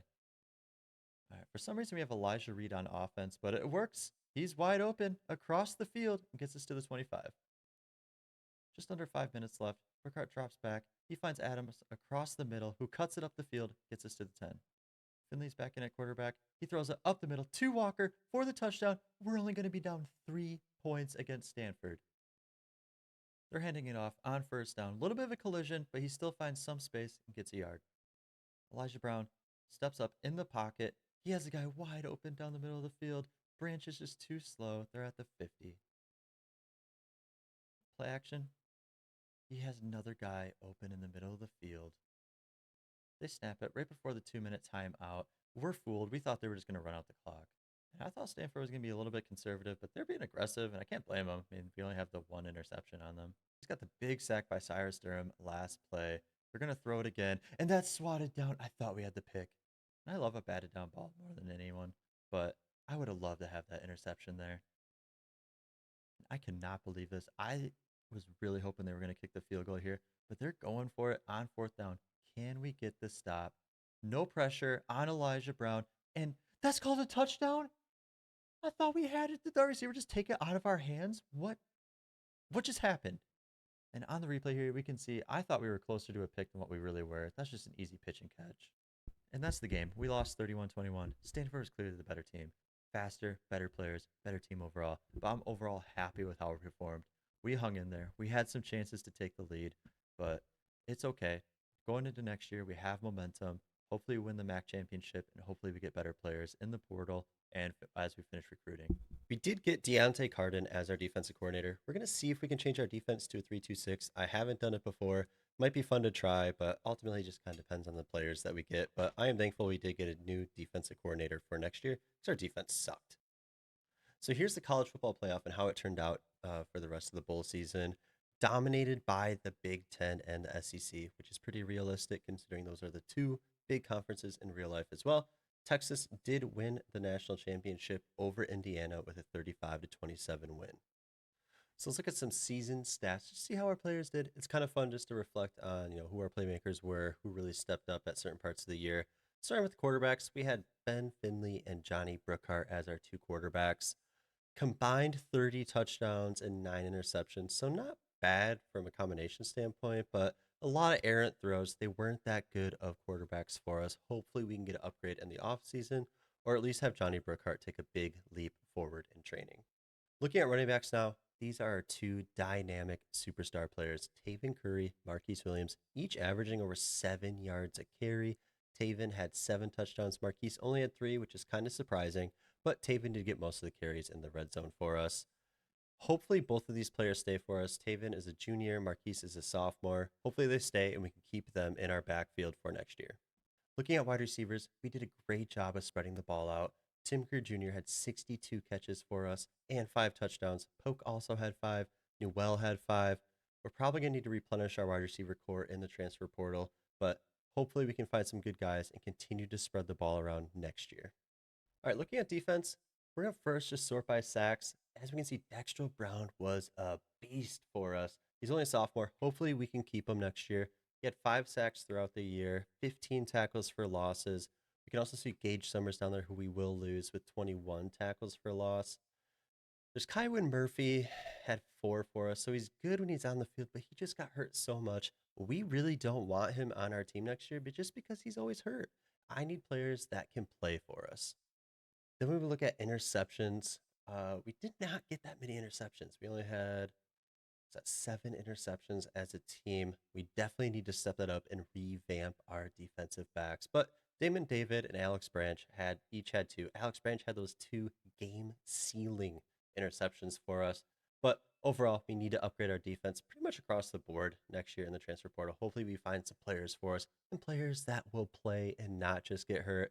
We do see Ben Kamara down there as well, only had the 1 interception. He's a liability. He has to go. We can't keep him on the field. Looking at players leaving, we're in trouble. We're about to lose 40 players in between them transferring or people graduating. And as you can see, we only have 2 persuasion chances, and everyone in this list is either low to none. So there's nobody that's a medium, nobody that's a high. I'm just going to shoot a couple shots here, but overall, we're losing about 40 players. So the game did us dirty, and they teased us. They have all these 4 stars here that looks like that we can recruit, but when you scroll through the list, we can't recruit any of these 4 stars because we're all locked out. The best transfer portals that we have are 3 stars, so I'm going to load up our board, see who we can get. I'm kind of disappointed. I thought we could get some 4 stars on our team, but looks like we're rolling through the 3 stars, so I'm going to load up our board and see who we can get. After looking at who we can get, I found kind of a mix of defensive players, offensive players. We saw Jaden Davis there, Jason Brevard. We got some wide receivers to try to load up our wide receiver core again. Some offensive linemen, which are always good to get. Some defensive linemen, linebackers. I'm going to offer scholarships. I'm going to go through the hours. And then at the end, let's see who we can get. Transfer portal is over with.